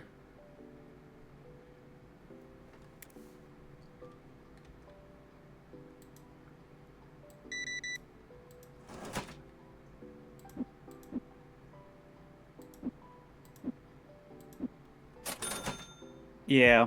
Like, if there's a card that is, like, competitive in Pokemon, it's going to wind up in other sets. Without a doubt. They have the special sets like 151 and Black Bolt White Flare, and some of those cards will find... Well, I just saw the sorry, I just saw this. Apparently, ungraded, this card is worth $3.99. But then you can see... TCG 10 is $99.07. Okay. So grading might be worth it. Yeah.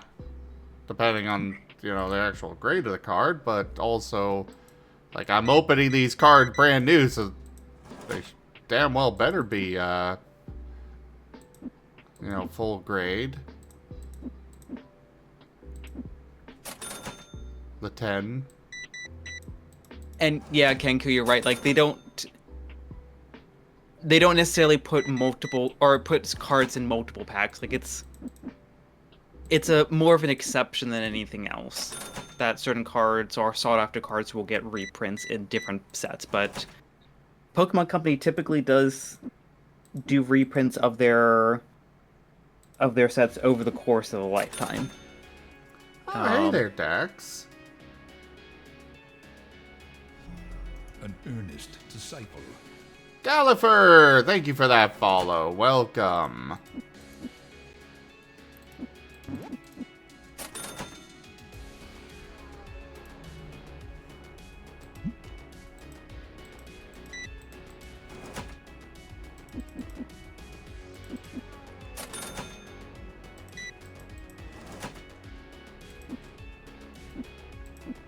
The concern I do have about the grading thing, though, is the fact that they don't tell you how much they're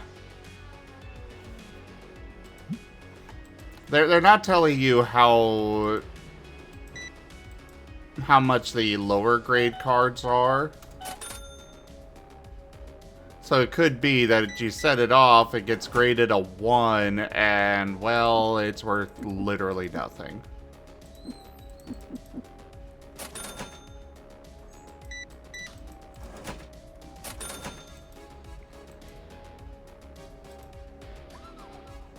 Oh, boy.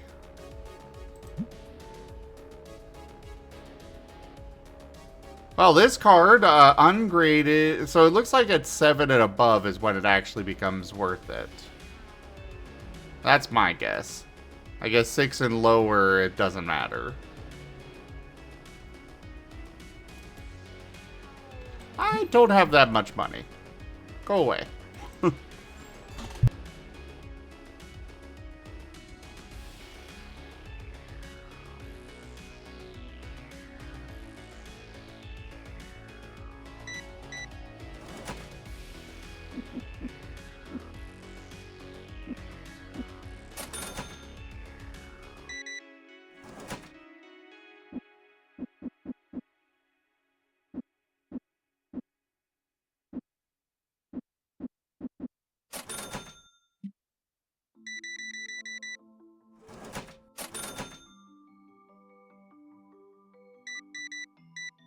Seda is currently a Marten. So thank you for reminding me. What do you mean? You don't like being Marten?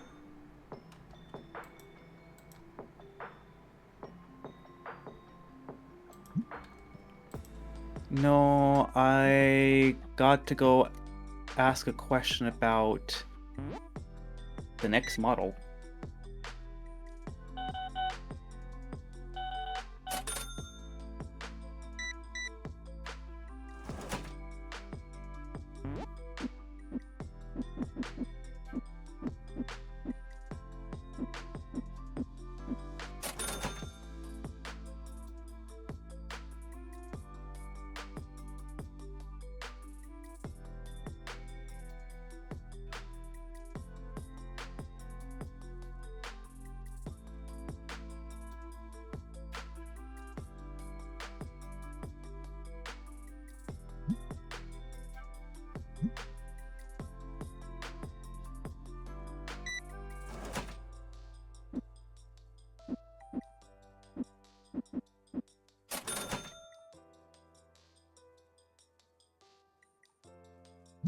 No, I do not want to give you 22 cents for your card.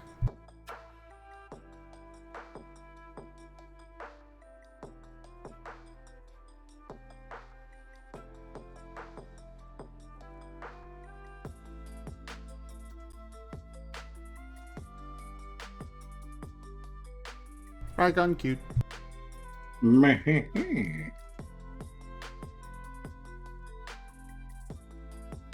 Yeah, I've personally like never really been able to wrap my head around card grading because I have the perspective as someone who actually like on the Pokemon side of things, I legitimately actually enjoy playing the card game. And so I spent a bit of time actually over the last few weeks making it physical deck to play that I have a lot of fun with.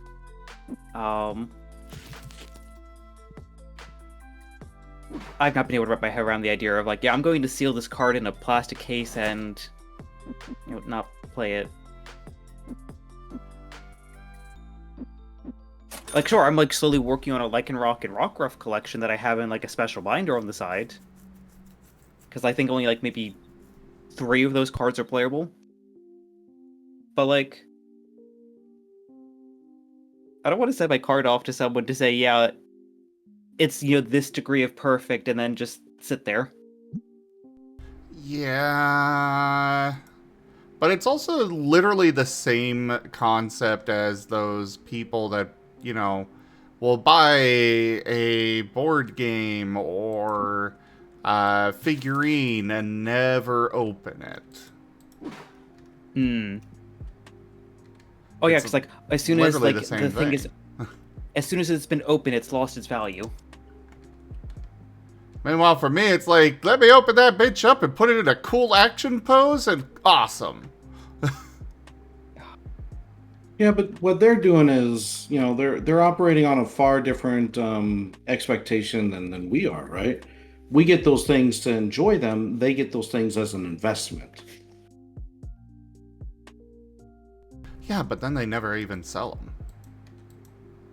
Mm-hmm. It's like, sure, they will absolutely claim that they're buying it as an investment because price will go up and they'll be able to sell it later for more. That's the excuse I've heard a lot, but none of them ever sell. Well, what you're assuming though is that it's always financial in nature. The investment can be emotional too. Fair. I got the cool thing, and now if I keep it absolutely perfect, then that means I'm a good person.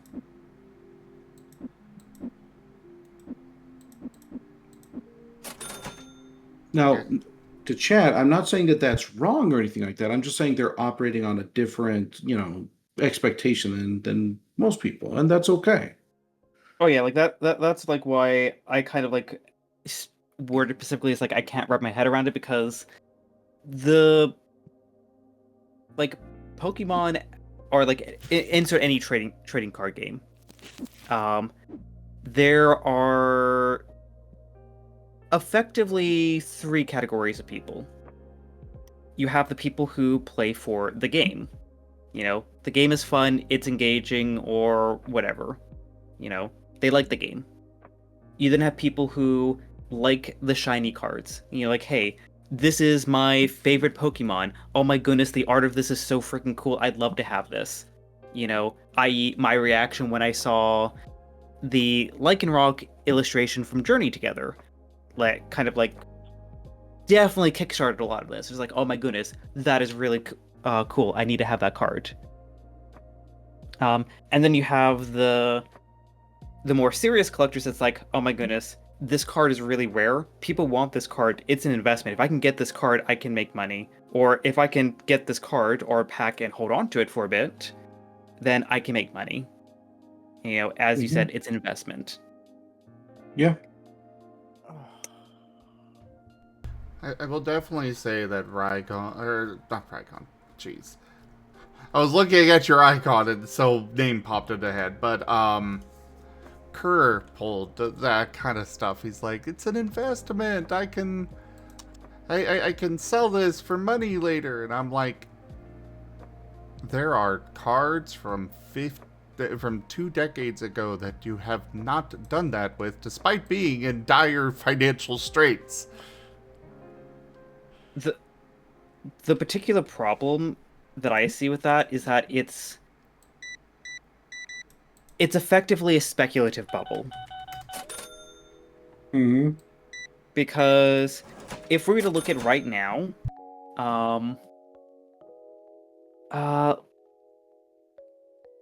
let's go to, one of my personal favorites to go to right now, Umbreon.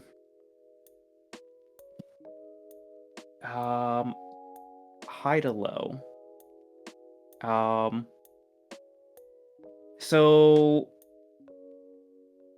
one of the current hotnesses is Umbreon EX, the special illustration rare from Prismatic Evolutions. Absolutely gorgeous card. I have the digital version of this in TCG Live. I love it.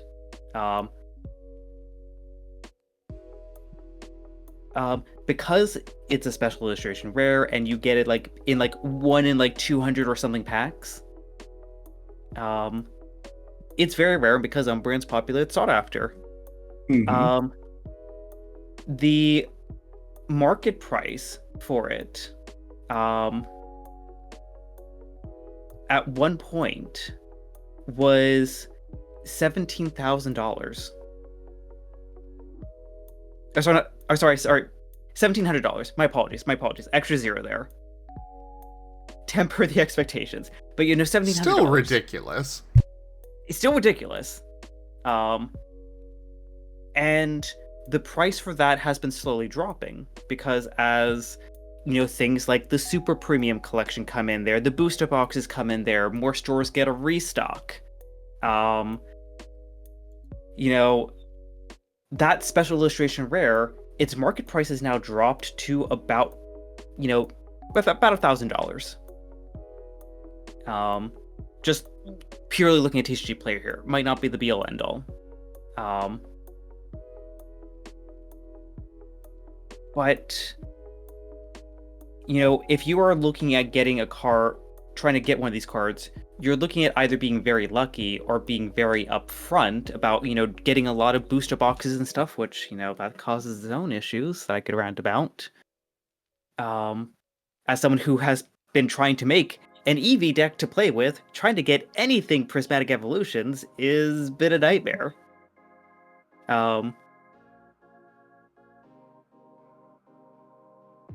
But if you're going to say, hey, I'm going to spend $1,000 on Pokemon cards to try to get this $1,500 card, well, hey, if you somehow get that, now you have to either sell it really quickly or guess, is it going to lose value or gain value? And I think, as Kenku was pointing out, when you have things in cycle and Pokemon's the same way like Magic the Gathering, things go in rotation on a 3-year cycle, you're probably going to see prices drop near the middle to end of the card life cycle and then probably start rising after that once it goes out of print. Looking at you, Umbreon VMAX alternative art that has definitely gone through its own bubble with the current market price of about $1,300.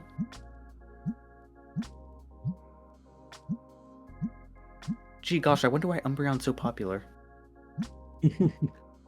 Oh, I wonder.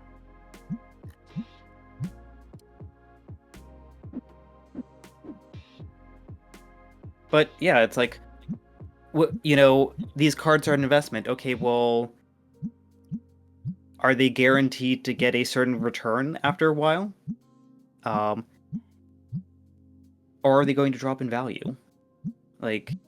You could probably find some really, really old cards. Let's see if I can try to find a how old of a set can I go back to?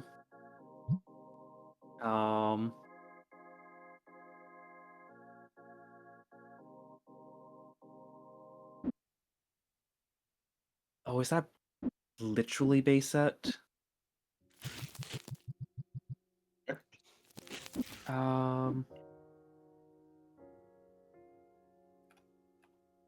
Let's go price low to high.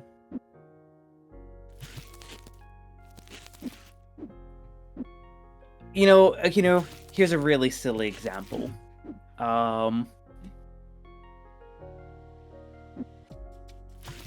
Let's take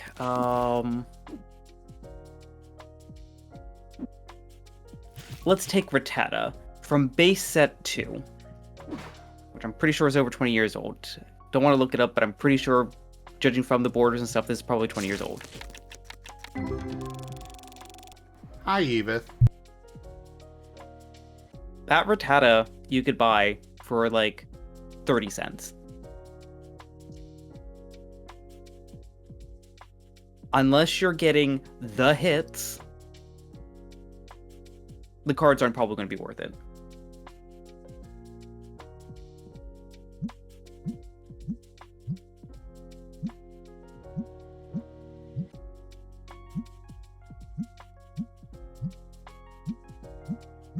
Like, heck, even the hit, quote-unquote, that I got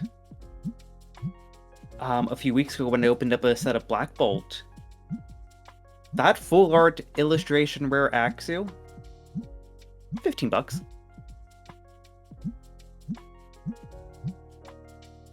It's not making back the cost of the pack, but it was the enjoyment of opening the pack and getting some cards that I could potentially throw into my deck.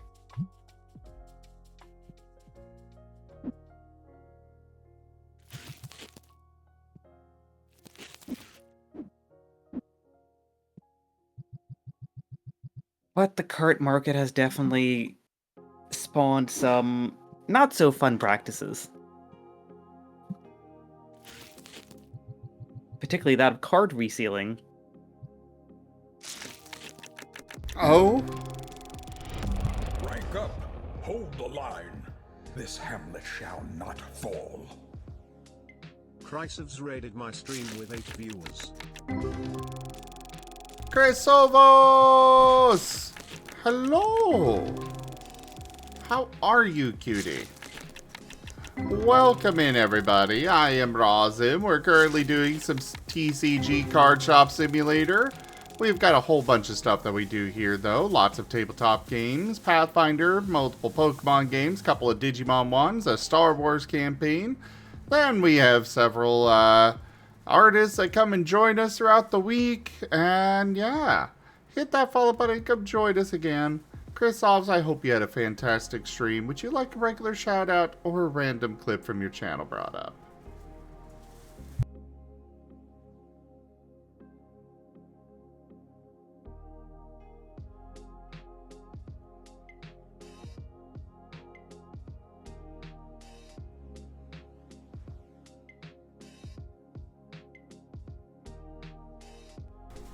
Alrighty. Yeah, not enough people clip. I want more clips. Tell me about it. I'm guessing new clips. Yeah.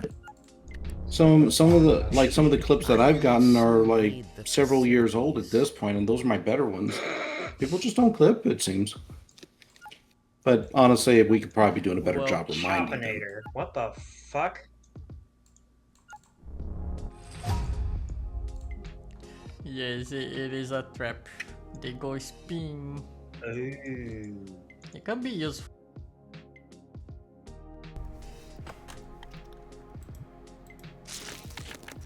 I have no idea, Chris Alves.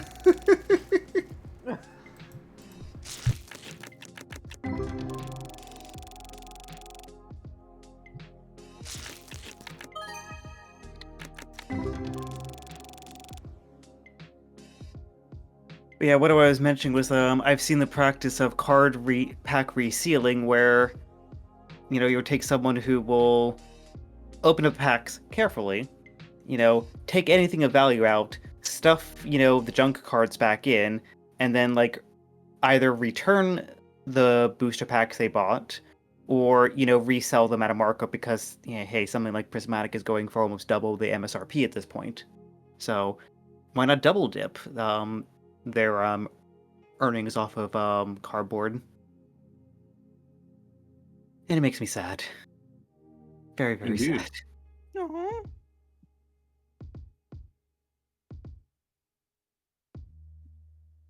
And it looks like my workday is about over. So, Ren, I'll Yay. probably shifting gears and maybe working on your thing here in a bit if you so wish to join Oh. me. Okay. Up to you, though. My eye master? I suppose.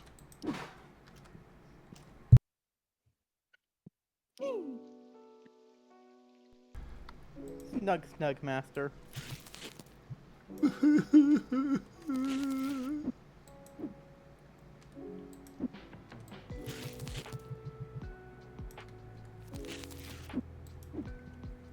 Licks those tears.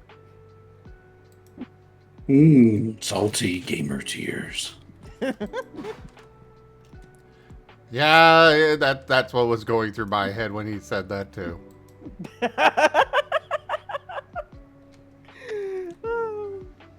A rude Ren.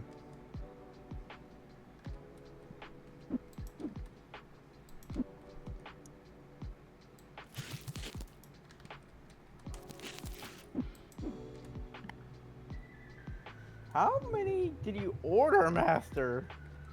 Order what? Boxes. Nothing yet this day. I gotta have stuff in stock, you know. Hi, Like, Ido. Hey, Ido. Don't you have like a warehouse or something like that? Wait! Is this one of the God Packs? Oh, nice. Oh, this is one of the God Packs! Holy shit! Nice. $699.66. Extra nice. Nice.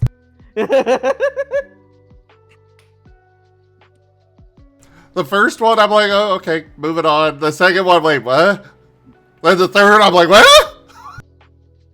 It just kept going and going and going.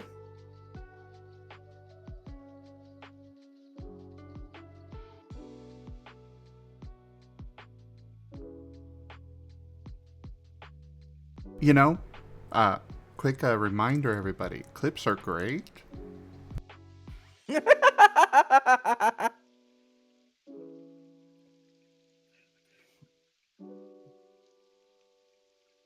I think my reaction there was worthy of a clip. Yeah, I agree.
Also, don't mind me being a little quiet. I have been brought foods.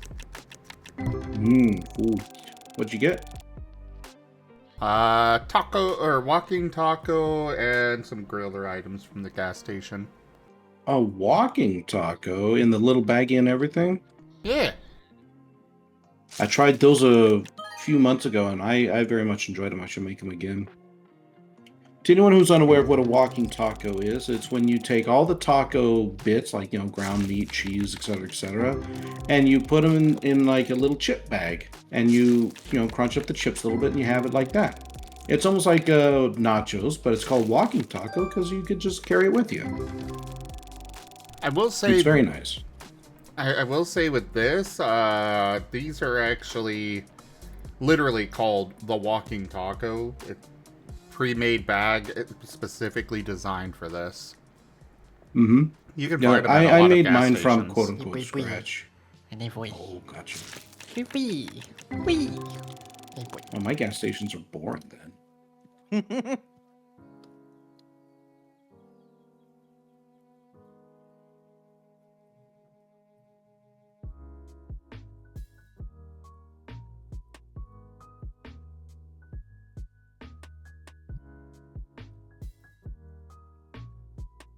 Yeah, it's a, from Fritos,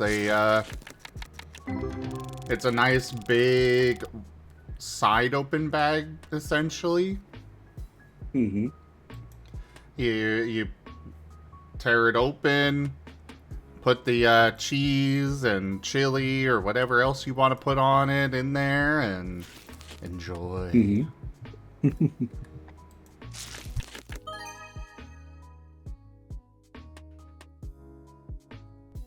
Yeah, humidity is awful. I hate humidity. Can we cancel humidity on X?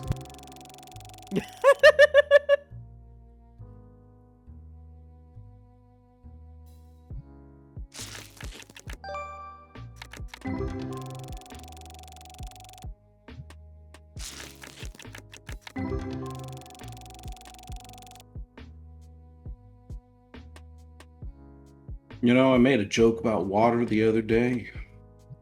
Had a lot of humoridity in it. Meh, meh, meh, meh. That one wasn't as good as the others. Oh. It's because it was so good that you just couldn't wrap your head around it? No, I understood it. Just wasn't that good. Oh. You know, you win some, you lose some. Oh.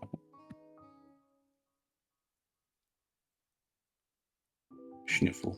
I'm going to try making some pork loin in the oven here in the next couple days. I don't often work with meat a lot, so I'm going to give it a go. You know, on Saturday, I made some curry orange chicken for the first time. Nice. How'd it turn out? Really good.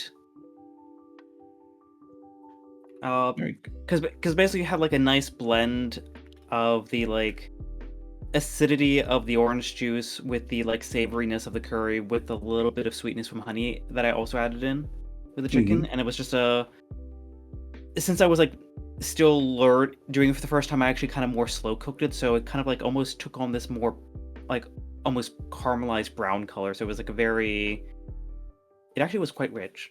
I loved it. I'm gonna have leftovers tonight.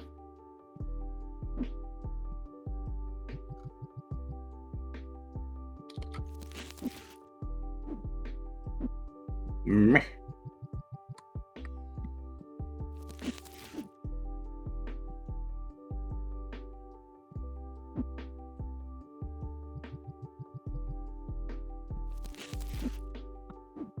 Duke, duke, do duke. I don't know if I want to play one more round of DRG and then move on, or meh. DRG? Deep Rock Galactic. Ah. Rockenstone! Rockenstone! Looks the Very rock. fun game. You want a game with good gameplay loop and, you know, progression and whatnot, DRG is a solid one for sure.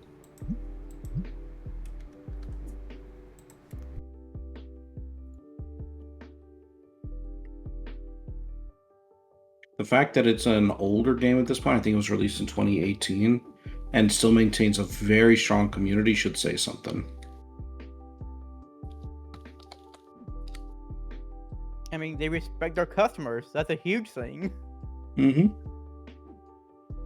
They do. They go out of their way to carry out the small things, even when it doesn't do much in terms of anything beyond like just, you know, giving players a pat on the back or a little treat. Like, for example, Bosco, who is the bartender within the game, players wanted to give him tips, so the creators gave him a little tip jar that like has animations and stuff associated with it just for them. Doesn't do anything. Players waste their money on it, but you can do it.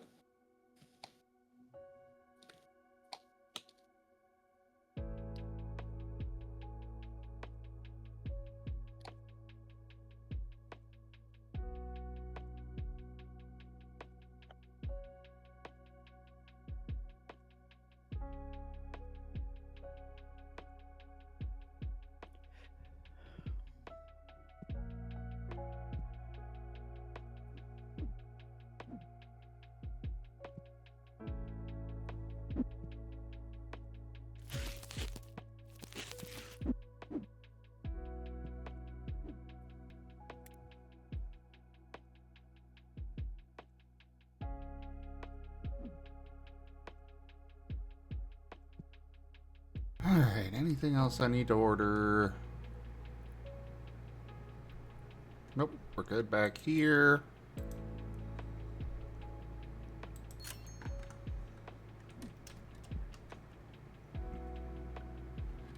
Oh, I forgot about those. Damn it. It's all Ren's fault.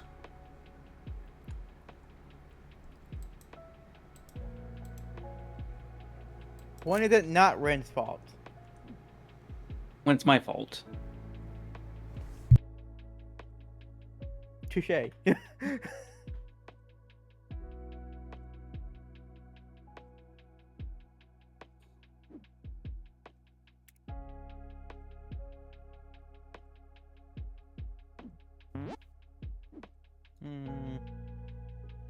What's up? Debating On? streaming or not. I don't know. It's up to you. I think I will transfer over to your writing right now, though. Yeah, that's what I'm saying. That's why I'm saying debating about that. Oh, well. What's up, Sana? Oh, no, I was mentioning, just reacting to your writing for Ren. Ah. Yeah.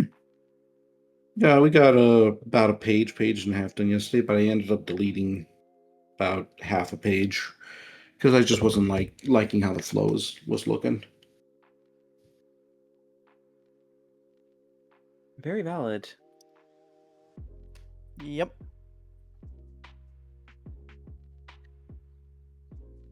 Hey there, Riley. Hi, Riley.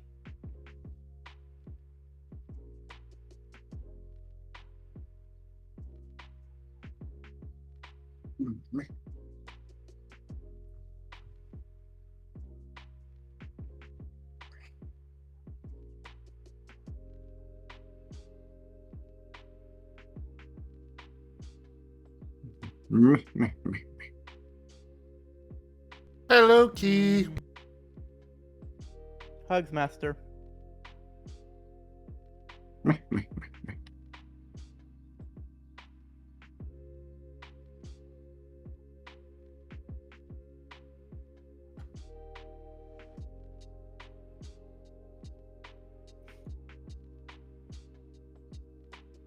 Hey, Key.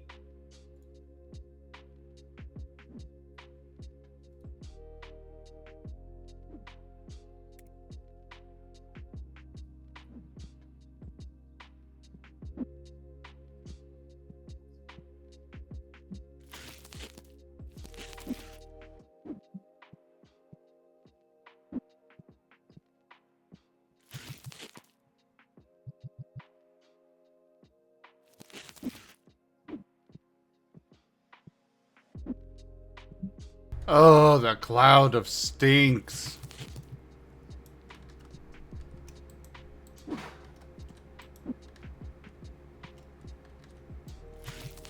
Just walking outside my door, that's just putrid.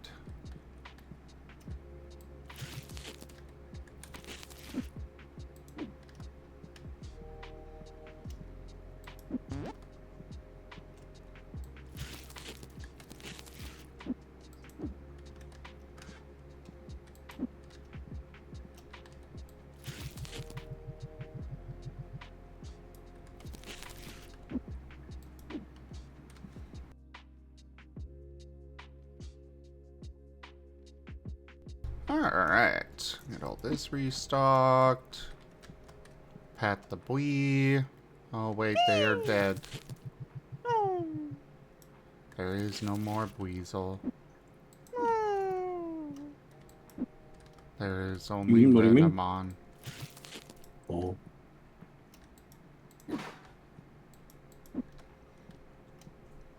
Yeah, Ren abandoned the entire concept of Buizel forever ago.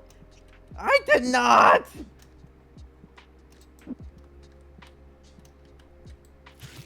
Fair enough.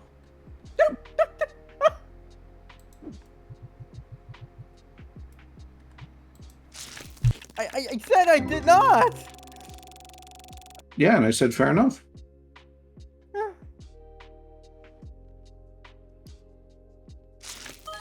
Brian.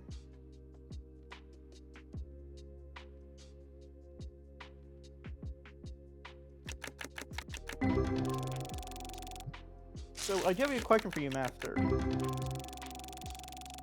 When you get a value pure card, chaos! Kinda.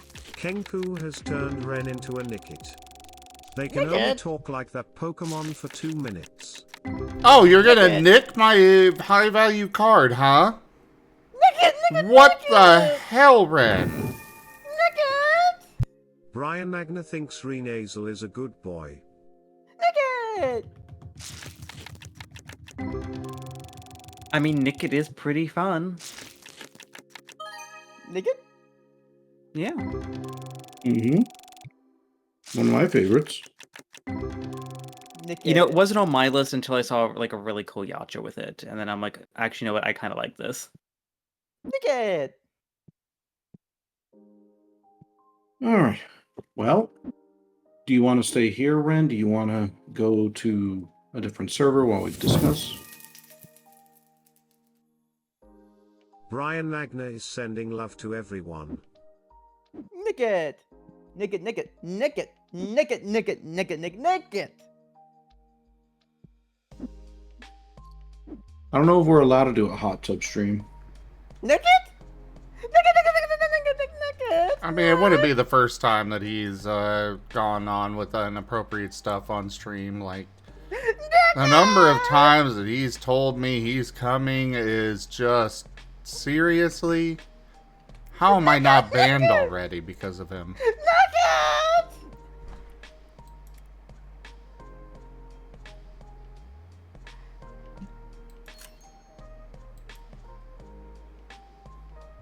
Well, I guess it's just part about being a fox.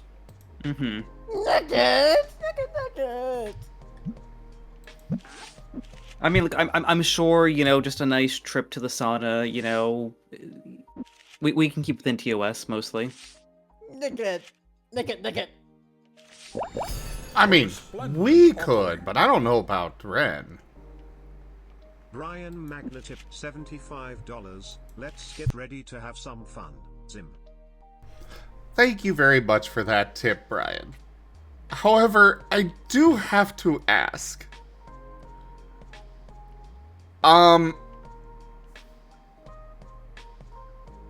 Like, you've told me I need to pay you gas money for the ride there, and yet you realize that you basically paid for the gas money yourself, right?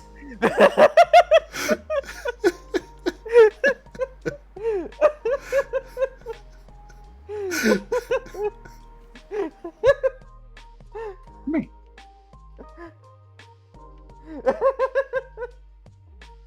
But either way, thank you so much for the help, but just pointing that out. Aw.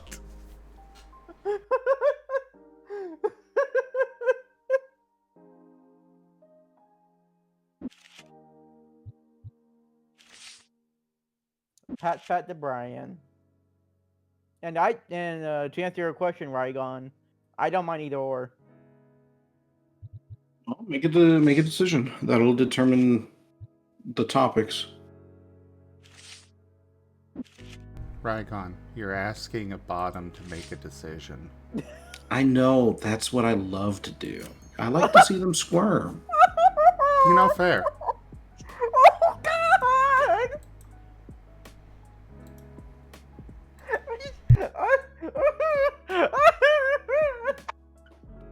See?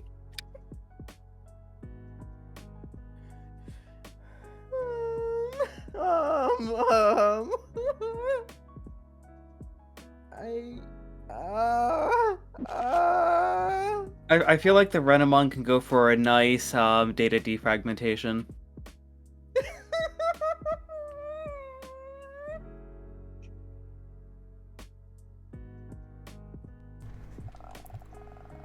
I feel like we could, you know, make it even worse on him by making it a, who are you choosing kind of situation, but that might be too mean.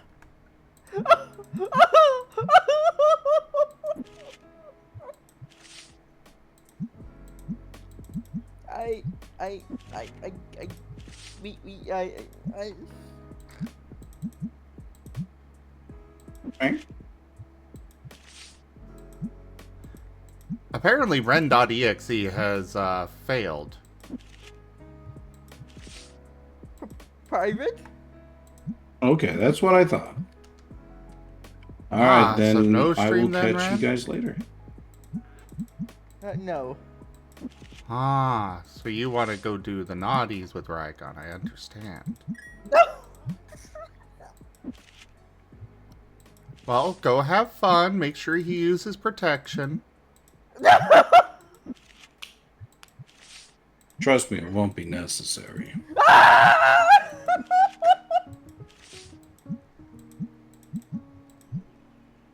All right, I'll be in my server. I'll catch y'all later. See ya. Thanks for hanging. Of course, anytime. Bye, Master. I love you. Better be home by 10.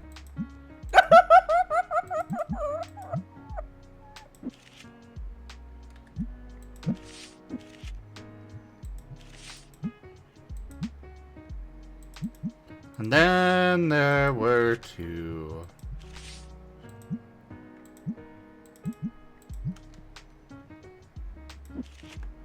At least until Seda goes to get meat.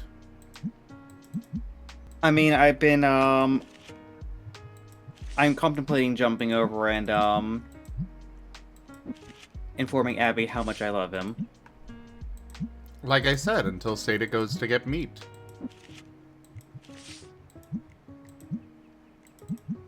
That one's probably too bad. Have a good one, then.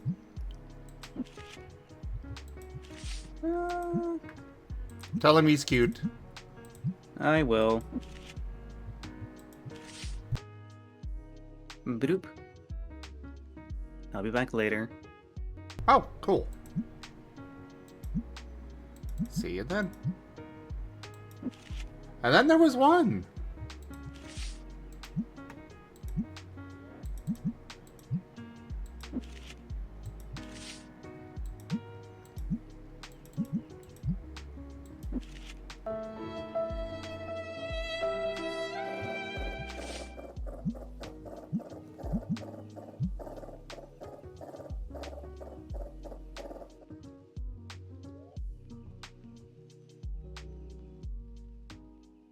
To be fair on that front, Ducks, he was literally asking for time to process things. I just made extra sure that he got it.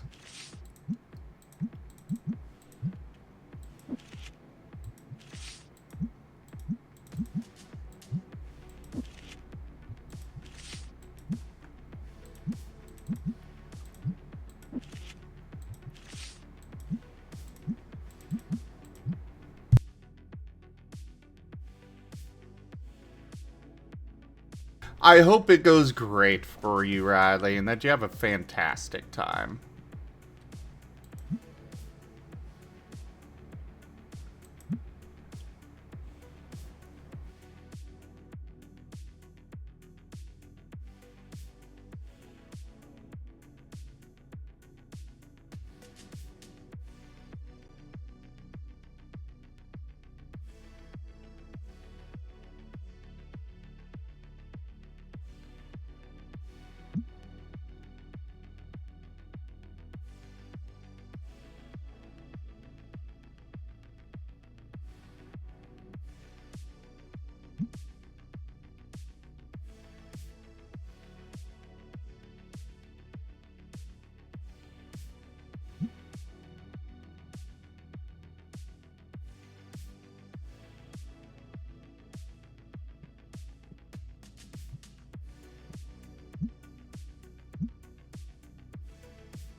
Alright.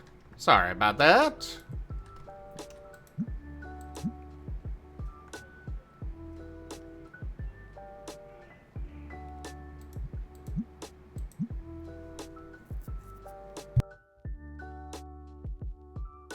I have so many of these bulk boxes. People don't buy them enough.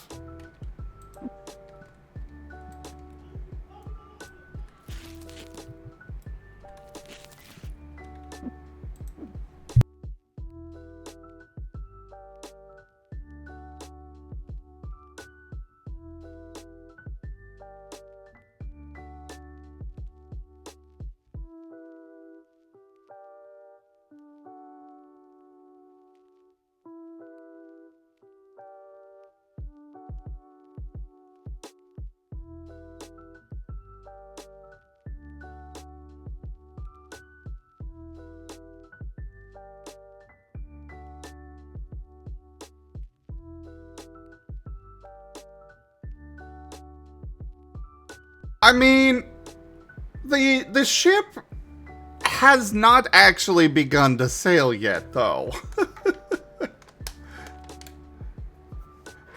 They haven't actually had anything of that sort at all.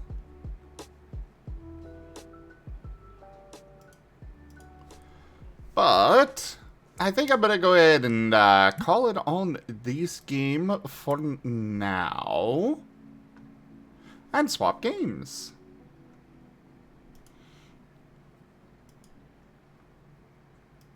So, thank you everybody for joining us so far on the stream today. That was TCG Card Shop Simulator. Check out our website, zgfgaming.com. We've got links for our Discord, Telegram, Mastodon, Blue Sky, Patreon, and more. There on the website as well as down in the description below through our link tree. Thank you to my patrons, tippers, and subscribers. It is your support that keeps this channel alive and going. I cannot do this without your guys' help and your support, so thank you. Consider becoming a patron over at patreon.com/zgfgaming. It's one of the best ways to support the channel, though you can also do so by sharing the stream around, grabbing packs of cards or stream loots, picking up our some merch over at zgfgaming.store, or sending a treat through TreatStream. But for now, thank you so much for joining, and I bid you the most fondest adieu.